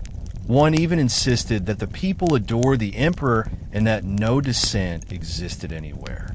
These lies created a dangerous bubble. The emperor continued approving festivals, constructing new monuments, and expanding the palace, unaware that provinces were collapsing. He approved policies without understanding their consequences because the council manipulated every detail. They exaggerated victories and hid failures. They praised minor achievements like they were world-changing successes. The emperor's confidence grew stronger, while the empire's foundation grew weaker. Foreign ambassadors who visited the capital also felt the strange atmosphere. They were welcomed with music, gifts, and elaborate ceremonies. Everything looked perfect, almost too perfect, as if the empire was trying to prove its strength rather than demonstrate it naturally. Observing delegates quietly noted that the capital was disconnected from reality. Some even sent secret reports to their own rulers, warning them that the empire was living inside a manufactured illusion. But the most dangerous part was this. While the council manipulated the emperor himself began dismissing anyone who spoke truth. A few brave generals and scholars tried to warn him. They mentioned border instability, rising rebellions, economic weakness, and corruption. Instead of listening, the emperor accused them of exaggeration or treason. By silencing these voices, he unknowingly shut the last door to salvation. Empires do not collapse because rulers are evil. They collapse because rulers refuse to see the truth. And in this moment, the emperor had become blind to the storm forming all around him. Every collapse begins with one moment. One spark that turns silent tension into explosive reality. In this segment, we witness the event that finally shattered the illusion of stability. It happened in a remote border province where the rebellious spirit was already strong. A group of villagers refused to pay an unfair new tax that doubled the amount they owed. The local governor, known for his cruelty, sent soldiers to punish them and set an example. His intention was to scare other villages into obedience. But things did not go as he planned. When the soldiers arrived, they found not a frightened community, but an organized group of villagers armed with farming tools, hunting bows, and repurposed metal scraps sharpened into blades. The people stood in formation, prepared to defend themselves. They were not professional fighters, yet their determination made them formidable. A confrontation broke out. At first, the governor's soldiers believed victory was certain, but as the fight continued, the villagers gained the upper hand. Their knowledge of the land allowed them to ambush from hidden positions, trap horses, and disable armored soldiers using simple but effective tactics. The governor panicked. In desperation, he ordered his men to burn the village to the ground. But this act became the final push. Nearby villages, already angry and fearful, heard the cries and saw the smoke rising into the sky.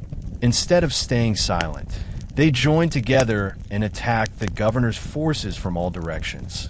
The soldiers were overwhelmed, not by trained fighters, but by united citizens who had nothing left to lose. For the first time in many decades, imperial authority was openly defeated by ordinary people. This victory spread like wildfire. Messengers traveled through forests and hills, carrying the news to distant regions. Villagers celebrated, believing they had proven that the empire's rule was not invincible. Secret groups that once met quietly now marched openly with weapons. Some declared their independence. Others demanded justice. The empire tried to downplay the event, labeling it a minor disturbance, but the truth could not be hidden anymore. The rebellion was no longer silent. It had a voice, a victory, and a clear message. The empire was vulnerable. And from this moment, history would never be the same. This single spark, born in a forgotten corner of the empire, became the flame that would eventually engulf everything. The palace, the generals, the council, and the emperor himself. As the Battle of Stalingrad dragged into late 1942, one of the deadliest weapons was no longer the artillery shell, the tank, or even the sniper rifle. It was hunger. The German siege had cut off supplies to the city, and even the bravest soldiers and civilians felt the cold, gnawing emptiness of scarcity. Food rations had dwindled to almost nothing, and what little existed was often of dubious quality. Soldiers received small portions of bread, often mixed with sawdust or other fillers to extend supply. Meat, if available, came in tiny, dried slabs. Vegetables were rare. Sugar had vanished entirely. Civilians fared even worse, for they depended entirely on military supply lines, which were under constant threat. Mothers tried desperately to stretch meager rations for their children, mixing grains with water to create thick, tasteless porridge. The sick and elderly were left to fade quietly, too weak to leave their ruined homes. The psychological toll of starvation was as deadly as the physical effects. Soldiers and civilians alike suffered from constant irritability, despair, and hallucinations caused by malnutrition. Men who had once fought bravely with rifles and bayonets found themselves too weak to lift their weapons.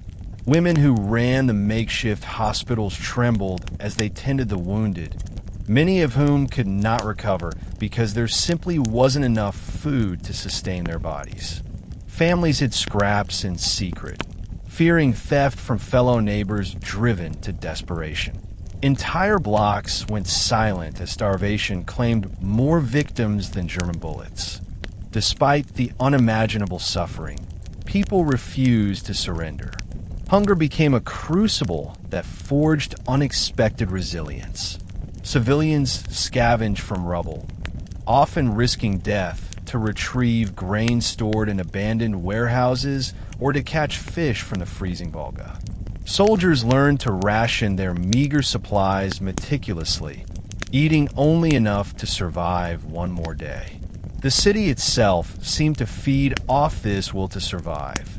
Each act of ingenuity, each smuggled meal, was a small rebellion against the suffocating grasp of starvation. Even in such dire circumstances, the human capacity for hope persisted.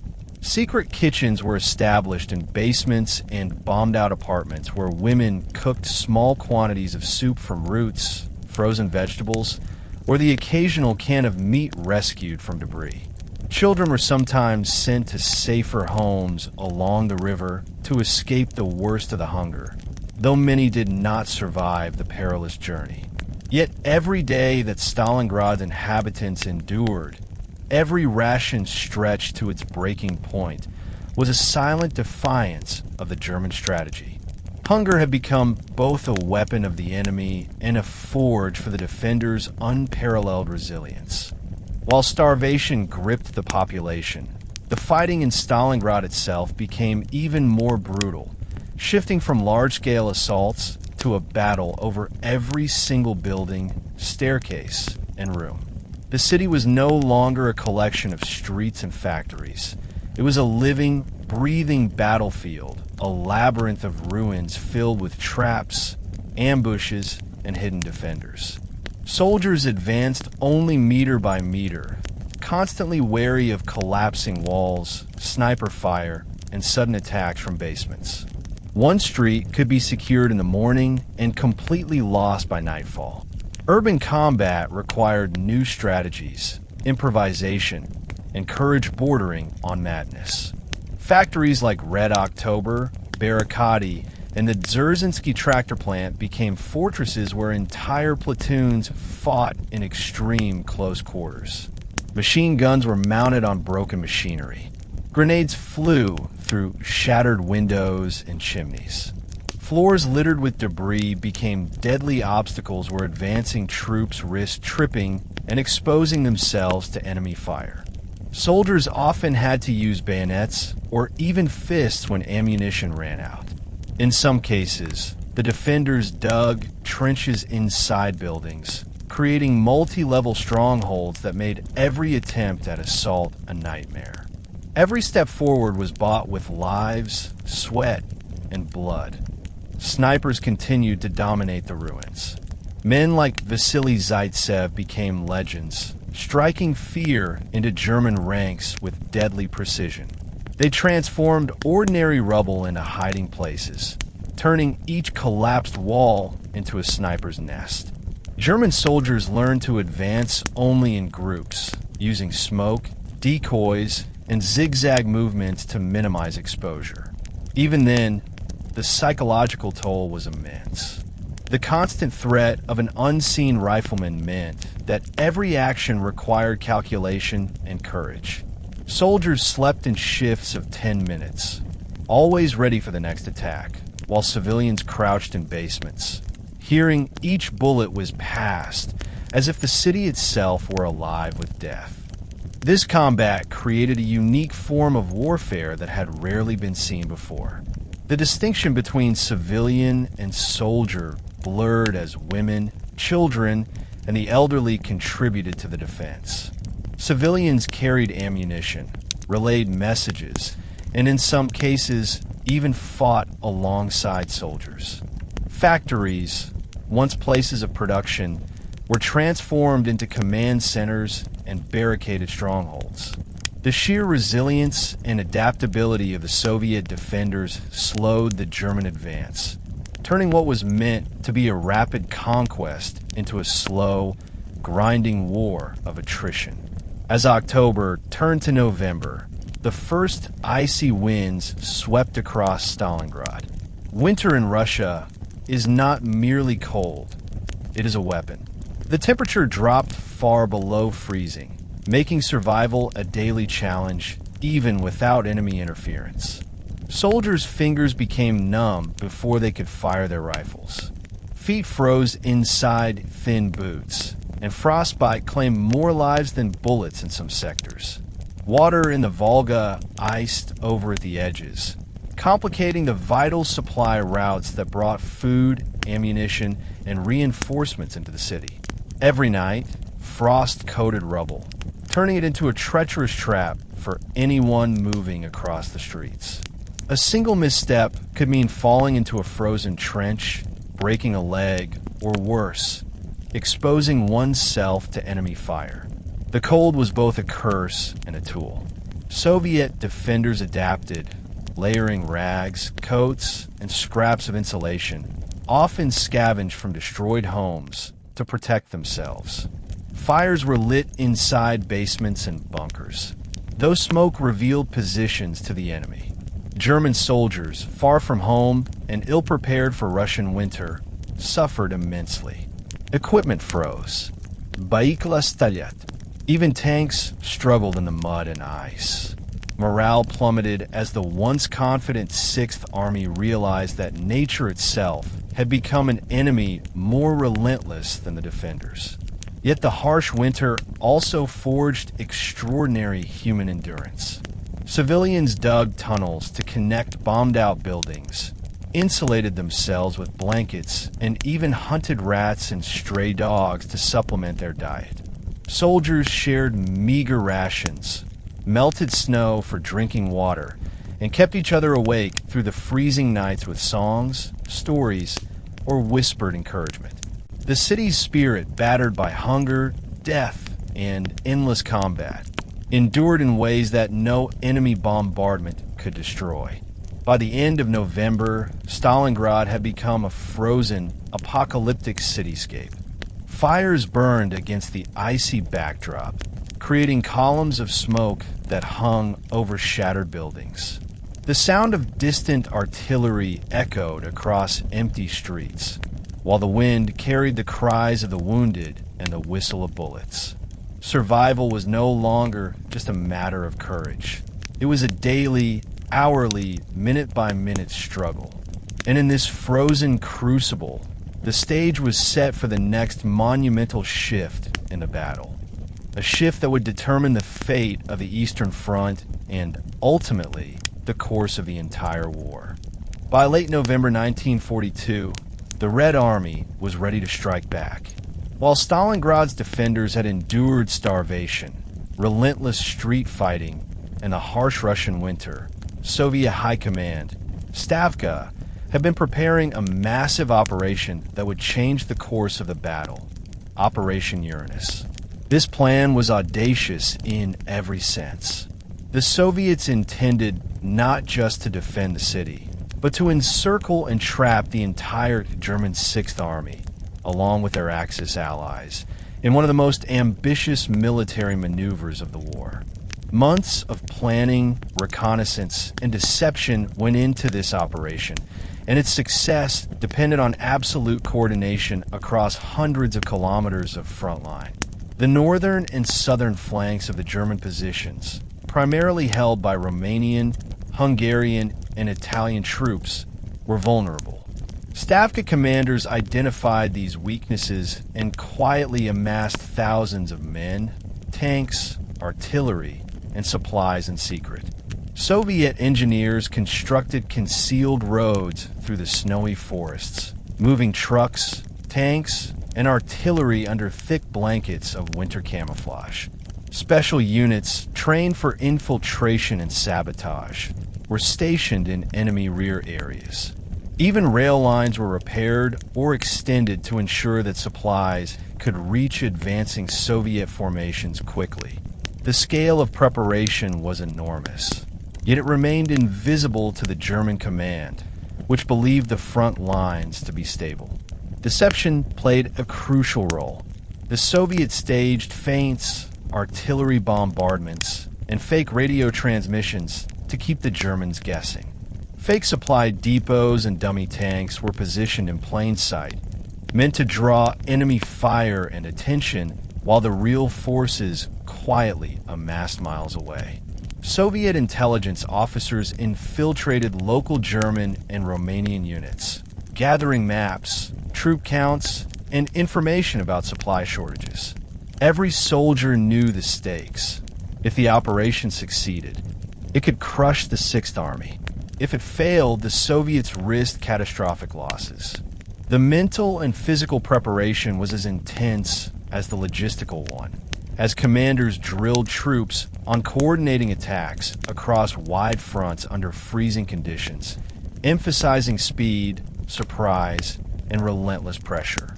Meanwhile, the German command remained overconfident. Field Marshal Paulus, confident that his forces would finally crush Stalingrad, underestimated both the determination and planning of the Soviets. He trusted in the supposed strength of his Axis allies on the flanks, dismissing warnings that these units were ill-equipped for winter combat.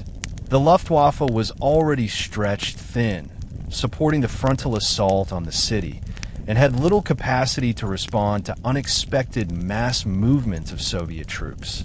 This combination of overconfidence, exhaustion, and stretched supply lines set the stage for one of the most decisive encirclements in military history. On November 19th, 1942, Operation Uranus began.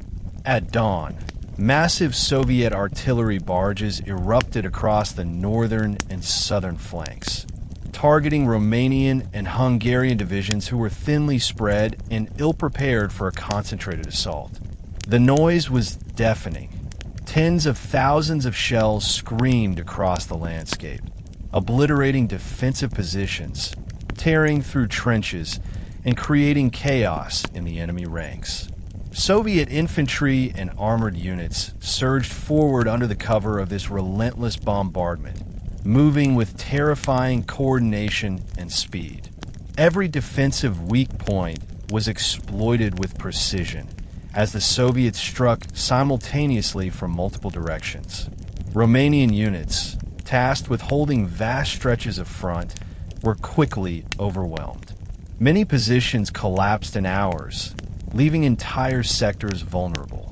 German commanders attempted to respond, sending reserves to stabilize the flanks, but winter conditions and stretched lines made rapid reinforcement nearly impossible. Soviet tanks, moving through snow-covered fields, struck with devastating effectiveness. Infantry used anti-tank weapons to destroy remaining vehicles and then secured surrounding positions, cutting supply lines and isolating enemy pockets. Communication breakdowns among the Axis forces compounded the disaster, as messages were delayed or lost entirely amidst artillery explosions and freezing conditions. By the second day, the encirclement began to take shape. Soviet troops had linked the northern and southern breakthroughs, effectively trapping the Sixth Army and significant Axis units inside a tightening pocket around Stalingrad. The German command initially refused to accept the reality. Overconfidence and disbelief led them to underestimate the severity of the situation. Field reports were dismissed as exaggerated, and supply priorities remained focused on the city itself rather than the vulnerable flanks. Meanwhile, inside Stalingrad, defenders could sense the change. The previously constant bombardments became sporadic as German attention was diverted to crisis management outside the city. Soldiers, even amid starvation and exhaustion, felt a surge of hope. The Soviets were no longer merely defending. They were attacking, and the hunters were becoming hunted. By late November, the full scope of the Soviet encirclement became undeniable. German forces, led by Field Marshal Paulus, were trapped in what would later become known as the Kessel, or cauldron. The encirclement covered a vast area, roughly 200 kilometers in diameter, with German troops, Romanian auxiliaries, and support units caught in the tightening circle. Over 250,000 soldiers were now isolated, with limited access to food, ammunition, and medical supplies. Panic began to creep into the ranks as the reality of their situation sank in. Supply lines across the Volga and into the city were now ineffective for the trapped troops. Luftwaffe airlifts attempted to bring essential supplies, but aircraft were insufficient in number, weather conditions were brutal, and Soviet anti-aircraft fire reduced delivery effectiveness. Starvation, frostbite, and disease began to claim as many lives as Soviet bullets. Morale plummeted. Soldiers who had been trained to fight and conquer were now forced into a desperate struggle for survival. Skirmishes for scraps of food and control over key positions within the pocket became more frequent, and the once disciplined German formations began to fragment under the combined weight of hunger, cold, and relentless Soviet pressure. The psychological impact of being trapped was immense. Officers reported increasing signs of despair and resignation among their men. Paulus, who had once believed in the invincibility of the Sixth Army, now faced the terrifying reality that his forces were entirely surrounded. Requests for retreat were futile. The Soviets had full control of the surrounding terrain. The hope that reinforcements could break the encirclement seemed increasingly unrealistic. Inside the Kessel, the Sixth Army faced not just a military threat, but an existential crisis. The forces that had invaded Stalingrad months earlier were now prisoners of the city itself. The hunters had been turned into the hunted, and the fate of the Eastern Front was about to hinge on the decisions made during the cold, unforgiving days of late November 1942. Once the encirclement of the German Sixth Army was complete in late November 1942, the soldiers trapped within the Stalingrad Kessel entered a nightmare unlike anything they had previously experienced. For months, the army had been advancing with confidence, believing that victory over Stalingrad was imminent. Now, surrounded by Soviet forces on all sides, they faced not just bullets and artillery, but the relentless hunger, frostbite, and the creeping despair of knowing that each day might be their last. The Kessel, an area roughly 200 kilometers in diameter, became a claustrophobic prison containing over 250,000 men alongside hundreds of thousands of Axis Allied troops. Cities and towns within the pocket were reduced to ruins, stripped of all supplies, forcing soldiers to scavenge debris and ration what little food could be delivered by the increasingly overworked Luftwaffe. Daily life became a desperate struggle. Soldiers scavenged abandoned buildings for scraps of food, melted snow for water, and tore apart damaged vehicles for fuel. Meals were scarce and nutrition nearly non-existent. A loaf of bread that once sustained 10 men now barely fed one, often made from sawdust and inedible filler. Hunger gnawed at every soldier, weakening bodies, dulling reflexes, and straining nerves. The cold, harsh Russian winter exacerbated the suffering. Temperatures dropped far below freezing, and soldiers' hands, feet, and faces were exposed to frostbite in mere minutes. Heated debates erupted among officers over allocation of the scarce resources, and discipline slowly eroded as men became increasingly desperate. The psychological toll was equally severe. Soldiers accustomed to marching into enemy territory with confidence now faced the terror of total isolation.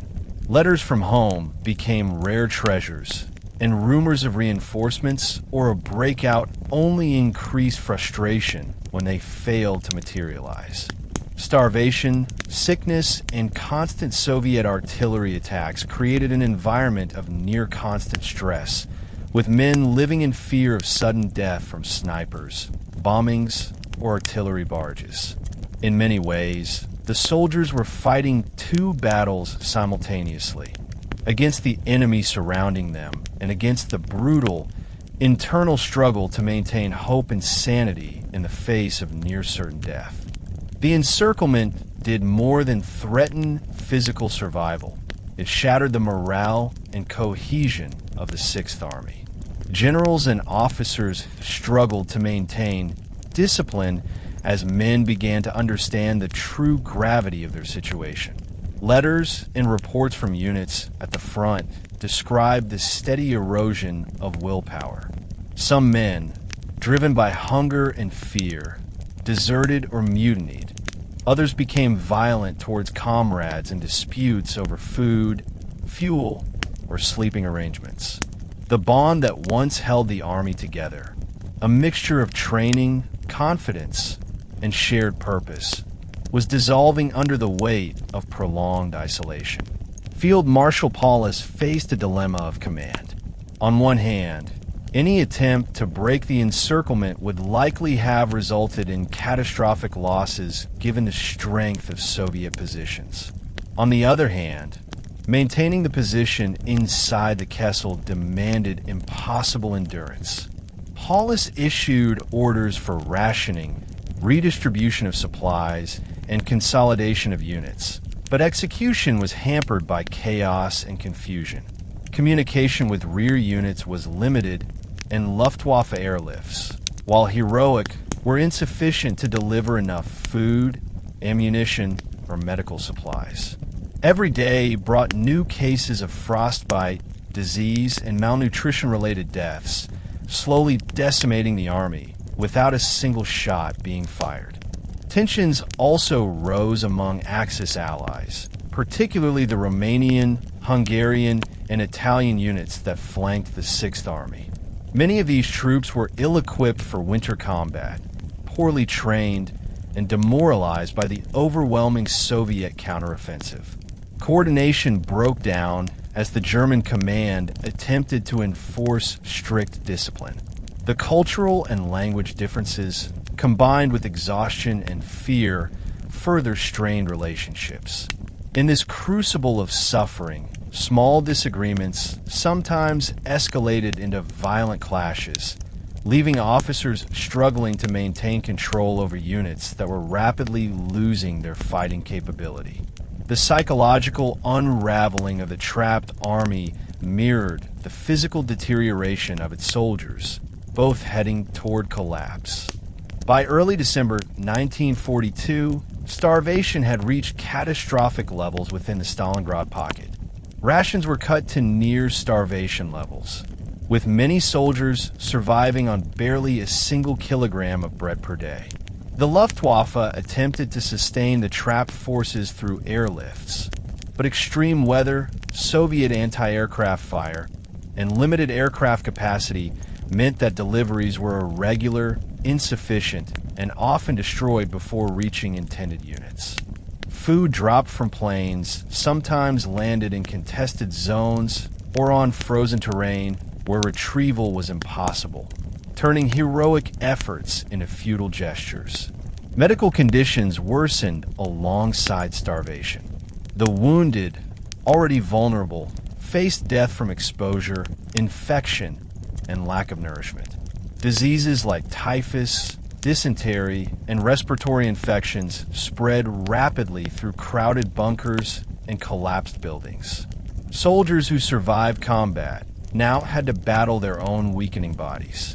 Reports from the time describe men gnawing on leather straps, leather belts, and even the wooden handles of tools in a desperate attempt to stave off hunger.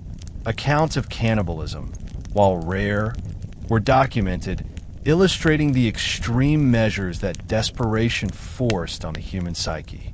Yet despite this unimaginable suffering, a sense of stubborn determination remained. Soldiers clung to the hope that relief would arrive, that reinforcements or a strategic miracle would allow them to break the encirclement. Letters home, scraps of diaries, and whispered conversations reveal men who, even as they faced starvation and frostbite, retained fragments of faith in their duty and in the chain of command. The human spirit endured, even when the body could barely survive. The Kessel became a living testament to the extremes of endurance, suffering, and the limits of military supply in a frozen, besieged city, a crucible where the fate of the Eastern Front would soon be sealed. By December 1942, the situation inside the Stalingrad Kessel had reached a critical point. Starvation, frostbite, and disease were rapidly decimating the German Sixth Army, and Field Marshal Paulus faced the impossible task of keeping his troops alive while encircled by Soviet forces. Hitler, refusing to allow a tactical retreat, demanded that the army hold its ground and survive exclusively through airlifts provided by the Luftwaffe. What followed became one of the most challenging logistical operations of the entire war. Overstretched, under-equipped, and facing brutal winter weather, the Luftwaffe attempted to supply a besieged army numbering over 250,000 men, with limited aircraft that were constantly harassed by Soviet anti-aircraft fire. The conditions of the airlift were nightmarish. Pilots flew in freezing temperatures over enemy-held territory, often encountering blizzards, ice, and treacherous winds. Navigation was nearly impossible as snowstorms covered landmarks, and the ever-present threat of Soviet fighter aircraft made each sortie a gamble with death. Planes had to land on makeshift airfields, often nothing more than frozen riverbanks or damaged fields cleared hastily to receive cargo. Supply drops that landed off target frequently fell into areas controlled by Soviet troops, leaving the stranded soldiers to survive without desperately needed food, ammunition, and medical supplies. Each flight became a race against time, weather, and the constant pressure of enemy observation. Despite heroic efforts, the Luftwaffe's contributions were inadequate. Even under ideal conditions, the Sixth Army required 800 tons of supplies per day to sustain itself. In reality, only a fraction of that reached the trapped soldiers. Rations became smaller, and those who were already weakened by hunger could barely survive the harsh winters. Pilots were killed, captured, or forced to crash land, further limiting available resources. Every drop was a temporary reprieve, not a solution. Soldiers chewed on the meager scraps, sharing small amounts among entire units, knowing that tomorrow might bring nothing. The Luftwaffe had become both a lifeline and a cruel reminder of the impossibility of survival under the tightening Soviet encirclement. While the German airlifts struggled to reach their intended targets, Soviet forces were far from idle. Stavka had anticipated the difficulties faced by Paulus and meticulously coordinated their attacks to exploit the encirclement's strategic advantage. Soviet troops systematically eliminated remaining Axis outposts on the northern and southern flanks, tightening the ring and cutting off any hope of resupply by land. The winter conditions, which severely challenged the Luftwaffe, worked to the Soviets' benefit as their soldiers, accustomed to the extreme cold, moved efficiently through snow and ice to isolate German positions further. The Soviet offensive was calculated, relentless, and psychologically devastating. Night attacks, artillery bombardments, and small-scale infiltrations created constant anxiety within the German ranks. Soldiers could not rest. Every night brought fear of sudden assault from a hidden machine gun nest or a sniper in a crumbling building. Civilians inside Stalingrad, though already weakened by months of siege and starvation, were forced to contribute as they could, carrying supplies to defenders, digging trenches, or even fighting alongside regular troops. The city itself became a labyrinthine weapon, with every building, alleyway, and basement a potential Soviet advantage.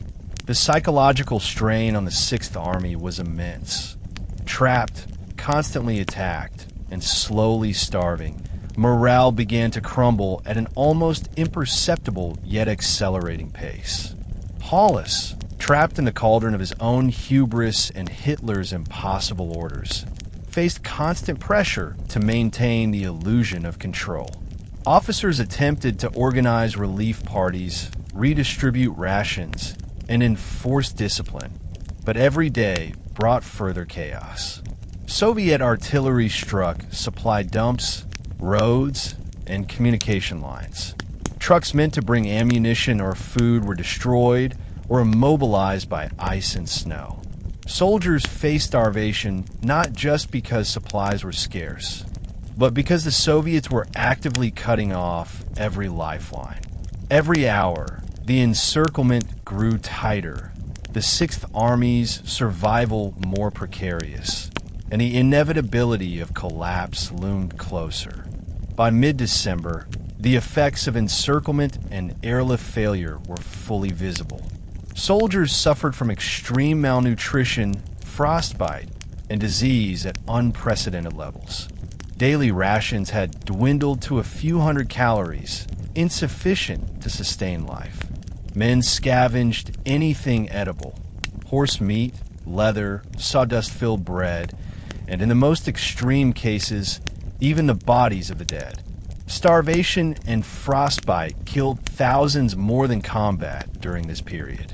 Hospitals overflowed with patients, yet doctors had no supplies to treat wounds, frostbite, or infections. Medicine was nearly non-existent, and soldiers faced the terrifying reality of watching comrades die slowly without the ability to intervene. Morale, once the backbone of the German Sixth Army, was collapsing. Desertion, insubordination, and mutinous behavior increased as hopelessness spread. Officers struggled to maintain cohesion, but their authority was eroded by constant death, exhaustion, and fear. Soldiers whispered rumors of surrender, debated whether their commanders had abandoned hope, and increasingly feared that no relief would arrive. The men inside the Kessel were fighting not just the enemy, but the limits of their own endurance. Hunger, cold, disease, and psychological despair created a relentless adversary within. Even with heroic leadership, the Sixth Army situation was becoming untenable. The Luftwaffe's airlifts offered brief moments of hope, yet each delivery underscored the impossibility of the situation. Civilians who remained in the city suffered equally, caught between starvation and bombardment, while Soviet forces continued to encircle and methodically tighten their grip. By the end of December, the German army was trapped, weakened, and increasingly demoralized, with survival depending not on victory, but on endurance against impossible odds. The stage was set for the next, even more decisive phase of the Stalingrad campaign: the collapse of the trapped army and the impending surrender. As December 1942 transitioned into January 1943, the encircled German Sixth Army faced conditions that pushed human endurance to its absolute limits. Starvation had become an omnipresent specter, gnawing at men who were already battling frostbite, disease, and the ever-present threat of Soviet artillery. Morale, once the unshakable foundation of the Army's fighting spirit, began to crumble under the relentless psychological pressure. Officers, previously seen as symbols of authority, now struggled to maintain control over units increasingly fractured by hunger and fear. Soldiers whispered of surrender in hushed tones, fearing punishment yet desperate for an escape from the unending nightmare of isolation and suffering. The cold of the Russian winter compounded these hardships. Temperatures regularly fell below minus 30 degrees Celsius, minus 22 degrees Fahrenheit, turning every movement into a struggle for survival. Fingers froze before they could load weapons. Feet became numb inside thin boots, causing frostbite that could lead to permanent disability or death. Even breathing became painful as icy air burned the lungs. Soldiers attempted to share warmth in crude shelters made from rubble. Yet the sheer scale of the encirclement meant that comfort was rare and temporary. Every night became a mental battle, staying awake long enough to survive the cold, listening to the distant echoes of Soviet bombardments, and preparing for attacks that might never come but could strike at any moment. Within this extreme environment, the human mind became a battlefield as much as the city itself. Men hallucinated from hunger, dreaming of food, or imagining relief forces that would never arrive. The stress led to paranoia, distrust, and conflict within units. Soldiers fought not only external threats, but also internal ones, as the constant proximity to death and deprivation frayed nerves and incited violence over scraps of bread or blankets. Letters from home, when they existed, became bitter reminders of separation and loss. The Sixth Army's elite training, discipline, and experience were gradually eroded, replaced by a survival instinct that recognized only one truth. Life had become a daily gamble in the frozen hell of Stalingrad. Despite the increasingly desperate situation, German commanders refused to surrender and attempted several breakouts and counterattacks to re-establish contact with external forces. These efforts were often small, localized assaults aimed at opening corridors to receive supplies or evacuate wounded soldiers. However, the Soviets, anticipating German maneuvers, had fortified positions around the Kessel, creating layers of defenses that were difficult to penetrate. Snow and ice hampered mobility, while artillery and sniper fire made every step toward freedom deadly. Even when breakthroughs occurred, they were temporary and came at enormous cost. Platoons that advanced to regain territory or attack Soviet positions often returned with more dead than survivors. Tanks frequently became immobilized in the frozen rubble or destroyed by hidden anti-tank weapons. Soldiers, already weakened by hunger, found it nearly impossible to endure the exertion required for these desperate offensives. Commanders attempted to rotate units and consolidate strength, but the logistics of the encirclement made any significant maneuver nearly impossible. Every attempt at relief or counterattack emphasized the futility of the situation, leaving troops demoralized and increasingly hopeless. Psychologically, these attempts had a dual effect. On one hand, they provided a fleeting sense of agency. Soldiers felt they were taking action rather than waiting to die. On the other hand, each failure reinforced the inevitability of their predicament, as men witnessed the relentless efficiency of the Soviet encirclement and their own inability to break free. Communication with headquarters outside the Kessel was limited and often inaccurate, amplifying confusion and fear. Orders from higher command were sometimes contradictory or impossible to execute, further straining the chain of command. The Sixth Army found itself trapped not just physically, but psychologically, with survival hinging on endurance against overwhelming odds rather than any hope of victory. While the Sixth Army struggled for survival, the civilian population of Stalingrad endured horrors of its own. For over 6 months, ordinary citizens had faced starvation, bombardment, and the constant presence of death in their streets. By January 1943, the combined effects of the German encirclement, Soviet artillery, and the bitter winter created conditions almost impossible to survive. Food was virtually non-existent. Families scavenged frozen vegetables, melted snow for drinking water, and hunted rats or stray animals to supplement their diets. Disease spread quickly, and medical care was nearly impossible due to lack of supplies and trained personnel. Children and the elderly were particularly vulnerable. Parents did their best to shield them from the worst of the fighting, but with constant shelling and freezing temperatures, protection was limited. Makeshift shelters provided little warmth or security. Families huddled together for survival, rationing their meager supplies to delay starvation. Yet many perished despite these efforts. The psychological trauma inflicted on those who survived would linger long after the battle, leaving scars that no reconstruction or victory could erase. The city itself became a living trap. Collapsed buildings, ruined factories, and burned-out homes turned streets into hazardous pathways, with hidden dangers around every corner. Civilians who attempted to flee often encountered Soviet patrols, German military checkpoints, or deadly snipers. Survival depended not only on physical endurance, but also on constant vigilance and luck. Despite these conditions, resilience persisted. People found ways to support each other, sharing what little food remained, providing warmth, and caring for the sick and wounded. Stalingrad's civilians endured alongside its soldiers, proving that human determination could survive even the most extreme circumstances, though the cost was measured in lives lost and innocence shattered forever. By January 1943, the German Sixth Army found itself completely trapped inside the Stalingrad Castle.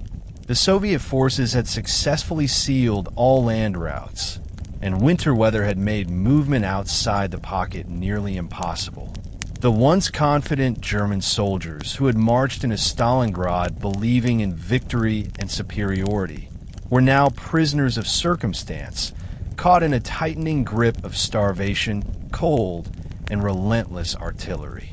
The term cauldron became an apt description, as the Kessel resembled a massive pressure cooker in which men were forced to endure unbearable conditions with diminishing hope.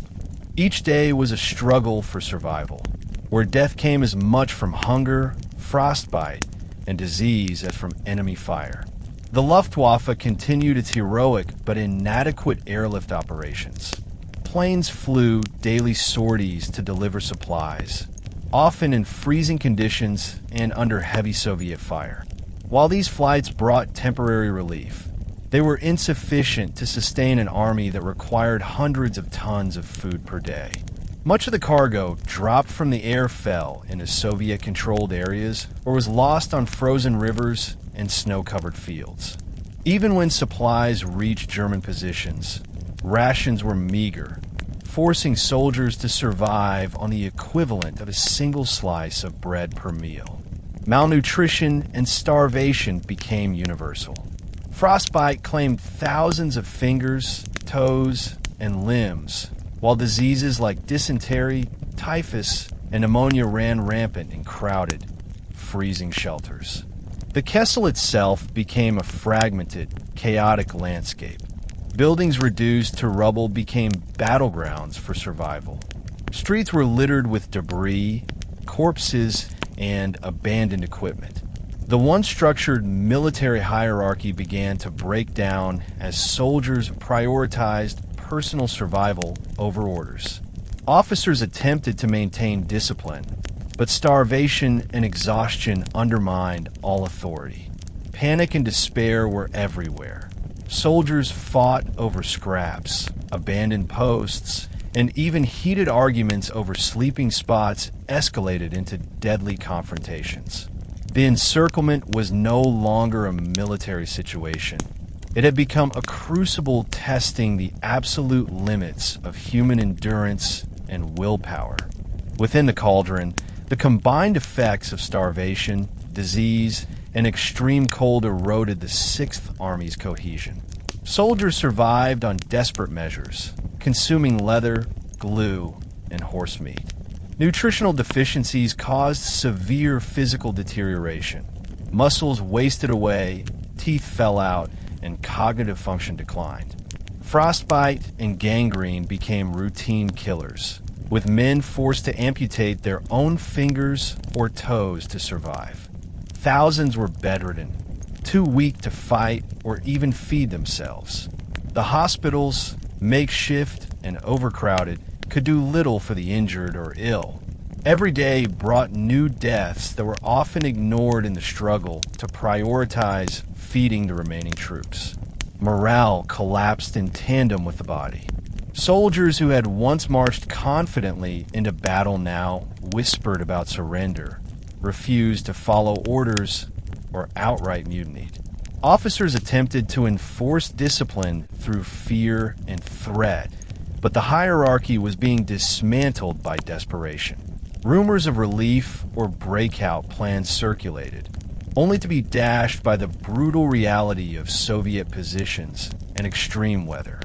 Letters from home, when they existed, were a bitter reminder of the distance from family and the hopelessness of their situation.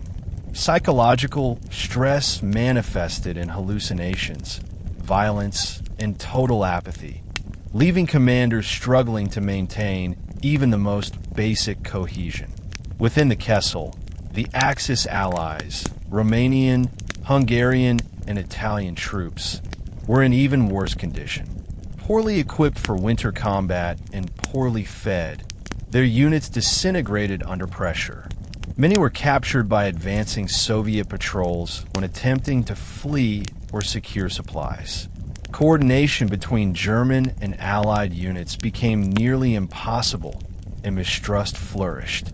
The once formidable Sixth Army was now a fractured, starving, and demoralized force, isolated from the outside world, and facing the increasing certainty of annihilation or surrender.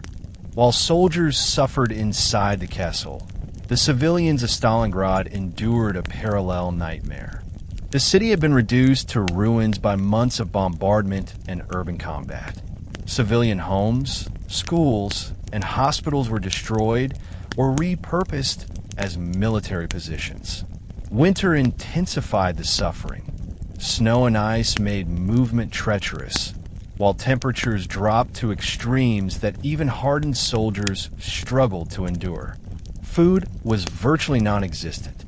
Families resorted to scavenging frozen roots, hunting stray animals, and melting snow for water. Starvation was rampant, with children, the elderly, and the sick most affected. Medical care was nearly impossible. Hospitals were overwhelmed, lacking food, fuel, and medicine. Disease spread quickly, claiming the lives of thousands. Despite these conditions, civilians displayed extraordinary resilience. Families pooled resources, shared warmth, and risked exposure to Soviet and German fire to help neighbors. Underground shelters and basements became communal refuges where survival required cooperation and ingenuity. Yet the psychological trauma was immense. Children witnessed death daily, and the constant bombardment ensured that no part of life in Stalingrad remained normal. The city itself, a frozen wasteland of rubble and corpses, became both a battlefield and a prison for its remaining inhabitants. By January 1943, it was clear that survival, not victory, defined life in Stalingrad. Soldiers faced imminent death from starvation and cold, while civilians endured an unending nightmare of hunger, disease, and bombardment. The encirclement of the Sixth Army had transformed Stalingrad into a frozen crucible where the limits of human endurance were tested beyond imagination. The final act of the battle was approaching, a confrontation that would seal the fate of one of the largest armies in history and mark a turning point on the Eastern Front. By mid-January 1943, the German Sixth Army had been reduced to a shadow of its former strength. Starvation had ravaged men who had once been elite soldiers. Frostbite had claimed countless limbs, and disease had spread like wildfire through overcrowded shelters and ruined buildings. The soldiers were now a shell of their former selves, weakened physically and broken psychologically. Officers attempted to maintain discipline, but their authority was increasingly ignored as men, too weak to fight, lost hope of survival. The once feared Sixth Army that had marched confidently into the Soviet Union in the summer of 1942 was now trapped in a frozen cauldron with no path to safety. Field Marshal Paulus, who had been ordered by Hitler to hold his position at all costs, faced the unbearable reality that continued resistance would only prolong suffering without any chance of relief. His staff attempted to keep morale alive by emphasizing the honor of holding the line and the possibility of rescue. But the harsh truth was unavoidable. The Soviets had successfully sealed the encirclement, and the Luftwaffe airlifts were woefully insufficient. Thousands of men were already dead from starvation, frostbite, or disease, and thousands more would die in the coming weeks regardless of combat. The officers had to confront the grim reality that surrender was no longer a choice. It was the only path to prevent further needless death among their troops. Soldiers scavenged the remains of bombed-out warehouses and destroyed buildings for scraps of food, melting snow for drinking water, and even gnawed on leather from belts and boots to stay alive. Human suffering in the Kessel was at its peak. Many men were delirious, hallucinating from hunger, and incapable of following orders. Weapons, once symbols of power and dominance, were increasingly useless as hands froze around gun handles or soldiers lacked the energy to load and fire them. Even artillery became ineffective due to extreme cold, freezing mechanisms and ammunition. The Kessel had transformed from a battlefield into a living hell, testing the limits of human endurance and the resilience of the spirit in ways previously unimaginable. In late January 1943, as hope for relief faded completely, surrender negotiations began in earnest. Soviet commanders, fully aware of the Germans' desperate situation, pressed for unconditional surrender, seeking to bring the encirclement to a formal end while conserving their own forces. Field Marshal Paulus, faced with the impossible choice of continued resistance or surrender, initially hesitated, concerned about orders from Hitler, fear of dishonor, and the uncertain fate of his men. Yet the mounting death toll, collapse of morale, and total lack of supplies forced his hand. The surrender negotiations were tense and deeply human. Soviet officers, who had witnessed months of incredible suffering and fierce resistance, treated the German delegation with a mix of pragmatism and suspicion. Both sides understood the stakes. Surrender would spare countless lives from the immediate effects of starvation and exposure, yet the aftermath promised continued suffering for prisoners of war. Civilians, still trapped in the ruins of the city, awaited the end of fighting with equal anxiety, fearing both the continued shelling and the potential chaos following the German capitulation. Paulus formally surrendered the Sixth Army in late January 1943, with approximately 91,000 men still alive. The surrender marked the largest single capitulation of German forces in history. Among the prisoners were officers, soldiers, and a few civilians who had remained with the army. The surrender, however, did not immediately bring relief. Winter continued to rage, and the Soviets had limited resources to care for the massive number of prisoners. Many men would die on forced marches from disease or in the harsh conditions of Soviet prison camps. The psychological toll on those who surrendered was immense.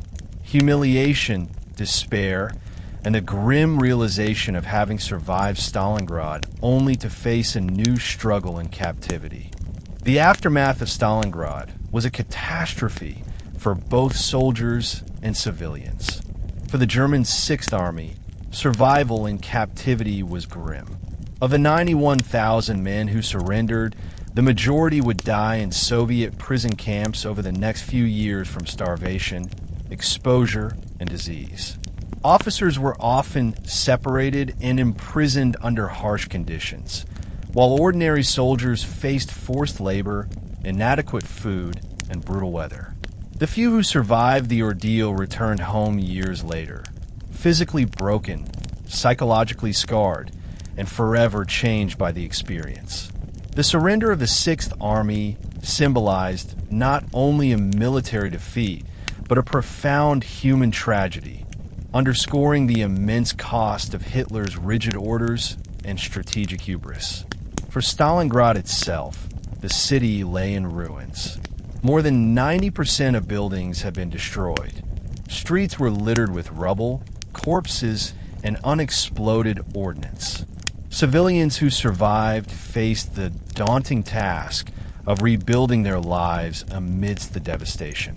Starvation, disease, and exposure had claimed countless lives, leaving families decimated and neighborhoods emptied.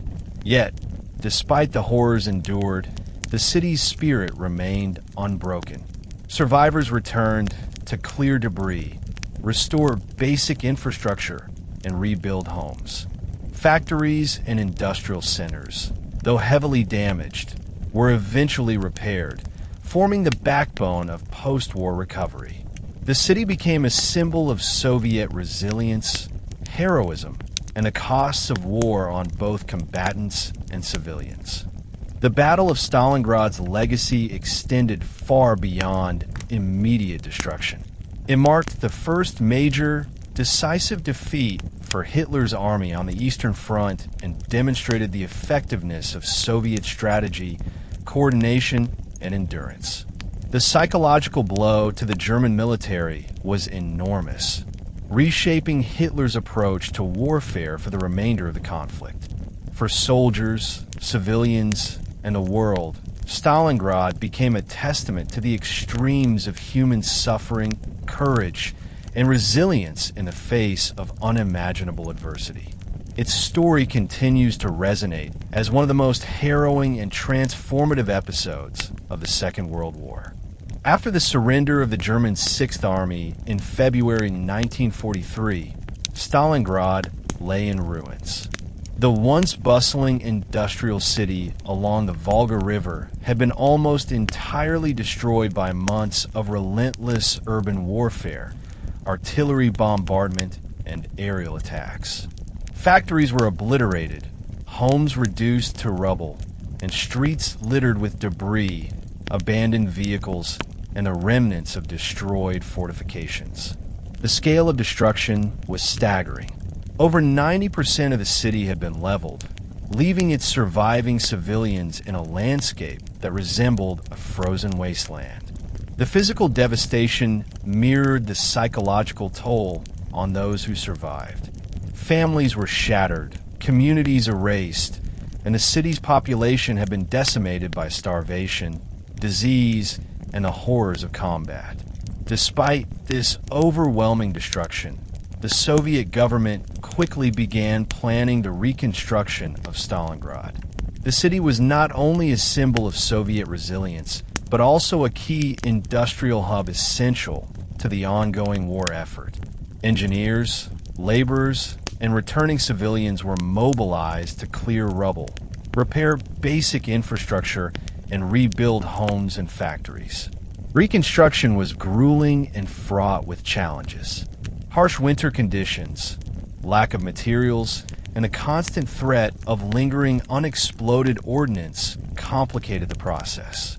Yet the rebuilding effort became a collective mission, uniting soldiers returning from the front, civilians who had survived the siege, and state-directed work brigades.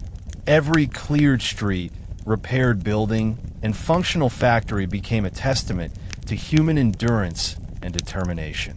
Reconstruction of the city also carried deep symbolic weight.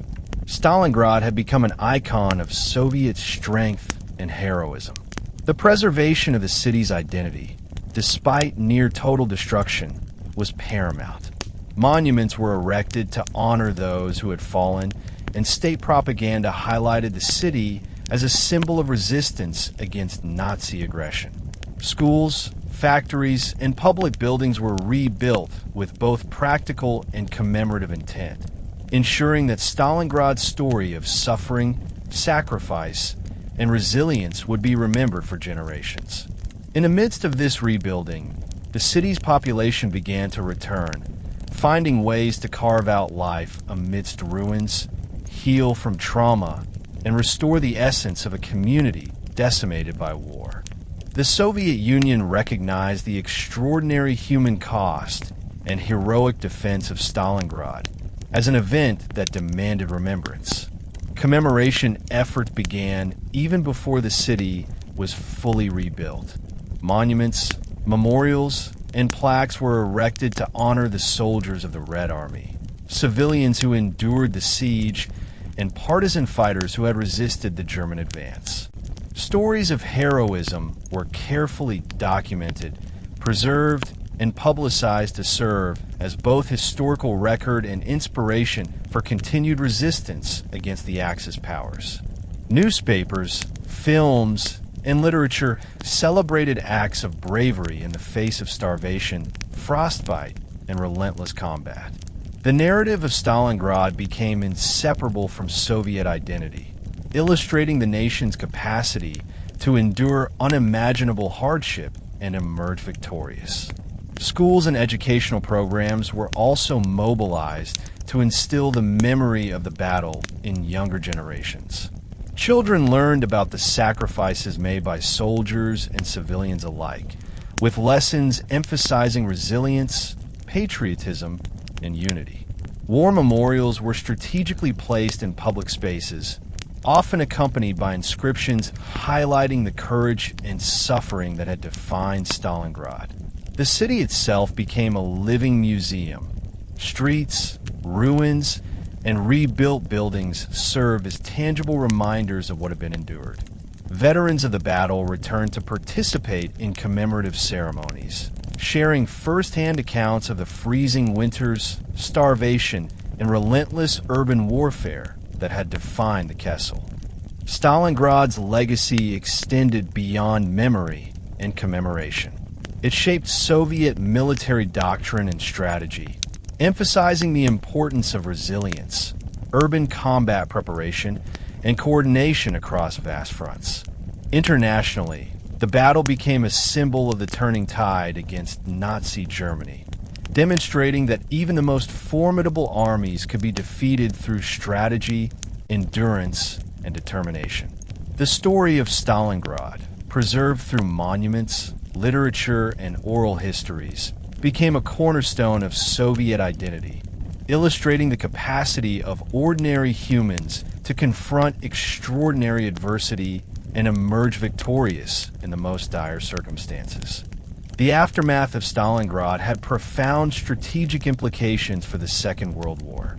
The German defeat marked the first major, decisive loss on the Eastern Front, shattering the myth of invincibility that Hitler's army had carried since 1941. Military historians note that the battle fundamentally shifted the balance of power in the East, demonstrating that the Red Army had evolved from a reactive force into a capable and coordinated military machine. Soviet commanders had effectively employed deception, encirclement, urban warfare, and winter conditions to annihilate an elite army, sending shockwaves through the German command structure. The psychological blow to German morale was immense, as news of the Sixth Army's surrender undermined confidence both at the front and within occupied territories. The global impact was equally significant. Allied nations, observing the Soviet victory at Stalingrad, gained renewed optimism that the Axis powers could be defeated. Propaganda on both sides highlighted the battle's importance. The Soviets celebrated a triumph of planning, courage, and endurance, while the Germans attempted to downplay the defeat, understanding that public morale depended on maintaining the illusion of strength. Militarily, Stalingrad influenced planning for future campaigns, emphasizing the dangers of overextension, the risks of underestimating the enemy, and the need for coordination, logistics, and adaptability in extreme conditions. For the soldiers and civilians who survived, Stalingrad remained a defining moment.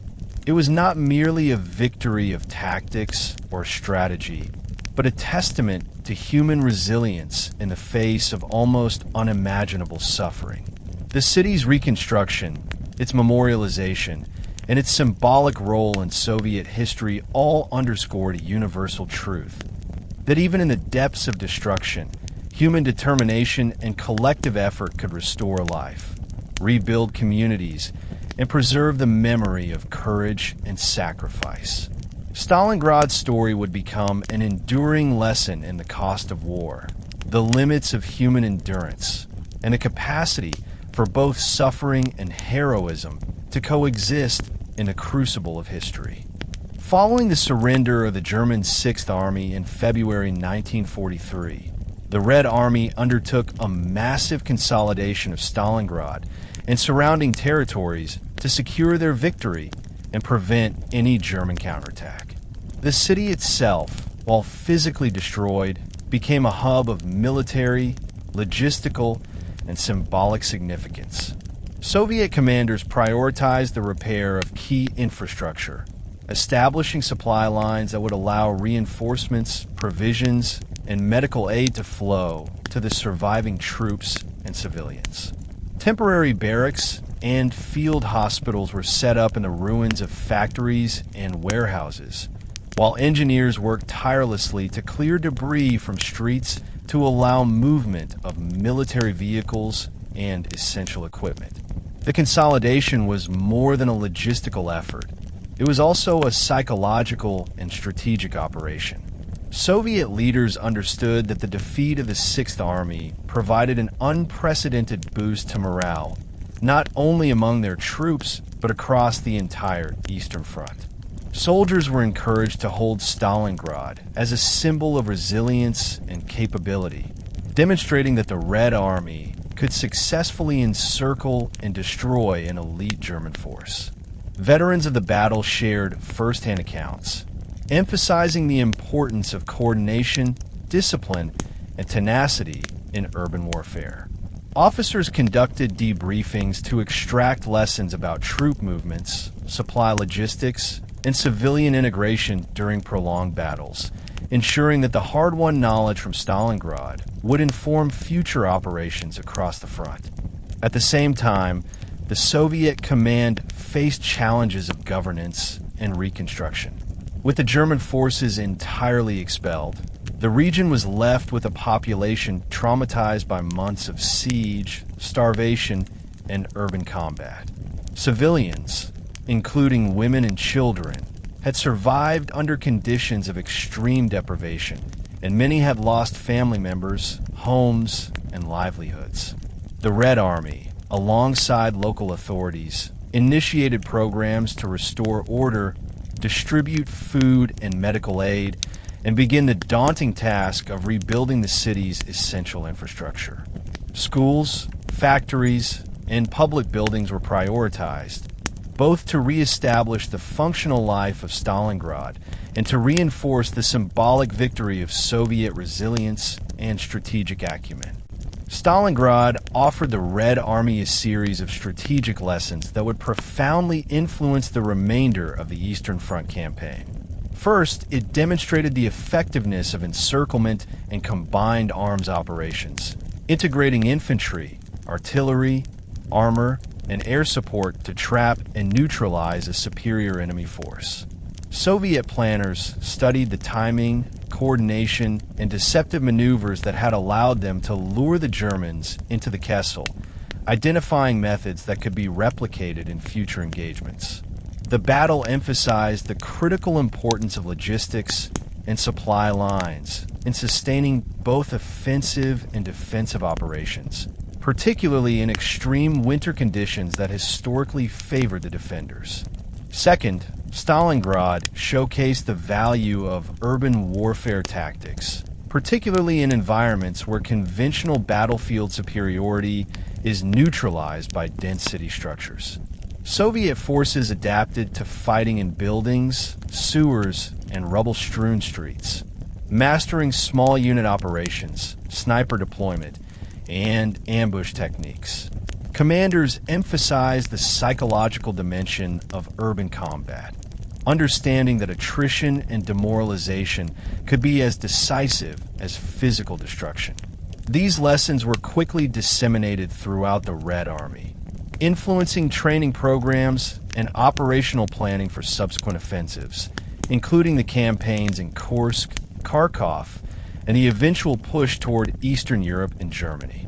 Finally, the battle underscored the importance of civilian integration into military strategy. Soviet forces had relied on local knowledge, resistance networks, and civilian support to supplement their operations, particularly in intelligence gathering and logistical assistance. This holistic approach, blending military, civil, and psychological strategy, became a hallmark of Soviet operational doctrine. Stalingrad was more than a battle. It became a model demonstrating that success in the Eastern Front required coordination at every level, from high command to ordinary citizens. The lessons learned in these months of brutal combat would reverberate through the remainder of the war, shaping the Red Army into a more adaptable, resilient, and strategically sophisticated force. The defeat of the German Sixth Army at Stalingrad marked a turning point on the Eastern Front, shifting momentum irreversibly in favor of the Soviets. Hitler's plans for quick victory in the Soviet Union had failed dramatically, and the psychological and strategic shock to the German high command was enormous. German morale plummeted, while Soviet confidence soared. The loss exposed critical flaws in German strategic planning: overextension of supply lines, underestimation of Soviet resilience, and the consequences of rigid obedience to directives that ignored operational realities. Following Stalingrad, the Wehrmacht was forced onto the defensive, adjusting its strategy to account for Soviet operational capabilities and winter conditions previously underestimated in 1941 and 1942. The strategic consequences extended beyond military operations. Hitler's insistence on holding positions at all costs became increasingly problematic as Soviet forces gained experience in large-scale offensives and encirclements. The loss of an entire army, 91,000 men captured, with thousands more dead from starvation and combat, drained German manpower and eroded the confidence of allies across occupied Europe. Romania, Hungary, and Italy faced the direct consequences of their poorly equipped and inadequately trained forces, contributing to further weakening of Axis cohesion. The Eastern Front, once dominated by German initiative, now faced a sustained Soviet counteroffensive that would continue through 1943 and beyond, ultimately shaping the path toward Berlin in 1945. For the global perception of the war, Stalingrad became a symbol of Soviet endurance and the limits of Nazi military might. Allied powers gained renewed optimism, seeing in Stalingrad proof that the German war machine could be stopped and ultimately defeated. The battle demonstrated the importance of morale, logistics, and strategy over raw firepower alone. For soldiers, civilians, and historians alike, the lessons of Stalingrad were clear. War demanded not only tactical proficiency, but resilience, adaptability, and an understanding of human limits under extreme conditions. Its legacy on the Eastern Front was immediate, profound, and enduring, defining the course of World War II in ways that extended far beyond the frozen ruins of the Volga. The Battle of Stalingrad stands as one of the most devastating episodes in human history, not merely for its scale, but for the profound suffering endured by soldiers and civilians alike. Over 2 million lives were directly affected, with approximately 850,000 Axis soldiers dead, wounded, or captured, while Soviet casualties reached over 1 million, including both military personnel and civilians. Beyond numbers, the battle represents a human narrative of resilience and endurance. where ordinary individuals confronted extraordinary adversity. Soldiers faced starvation, frostbite, and constant bombardment. Civilians endured months of deprivation, disease, and the psychological trauma of watching their city transform into a battlefield. The stories of survival, desperation, and courage are countless, from soldiers huddling in frozen ruins to families scavenging for sustenance amidst rubble. The psychological cost was immeasurable. Veterans of the battle described hallucinatory experiences from starvation and exposure, witnessing comrades die slowly and enduring unrelenting fear and exhaustion.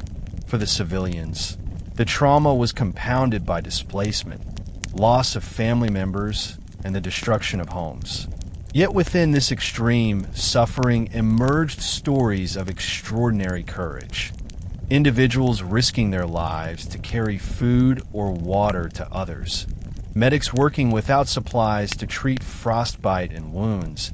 And ordinary citizens defending their neighborhoods with improvised weapons. Stalingrad became a crucible in which human endurance was tested beyond previously imagined limits.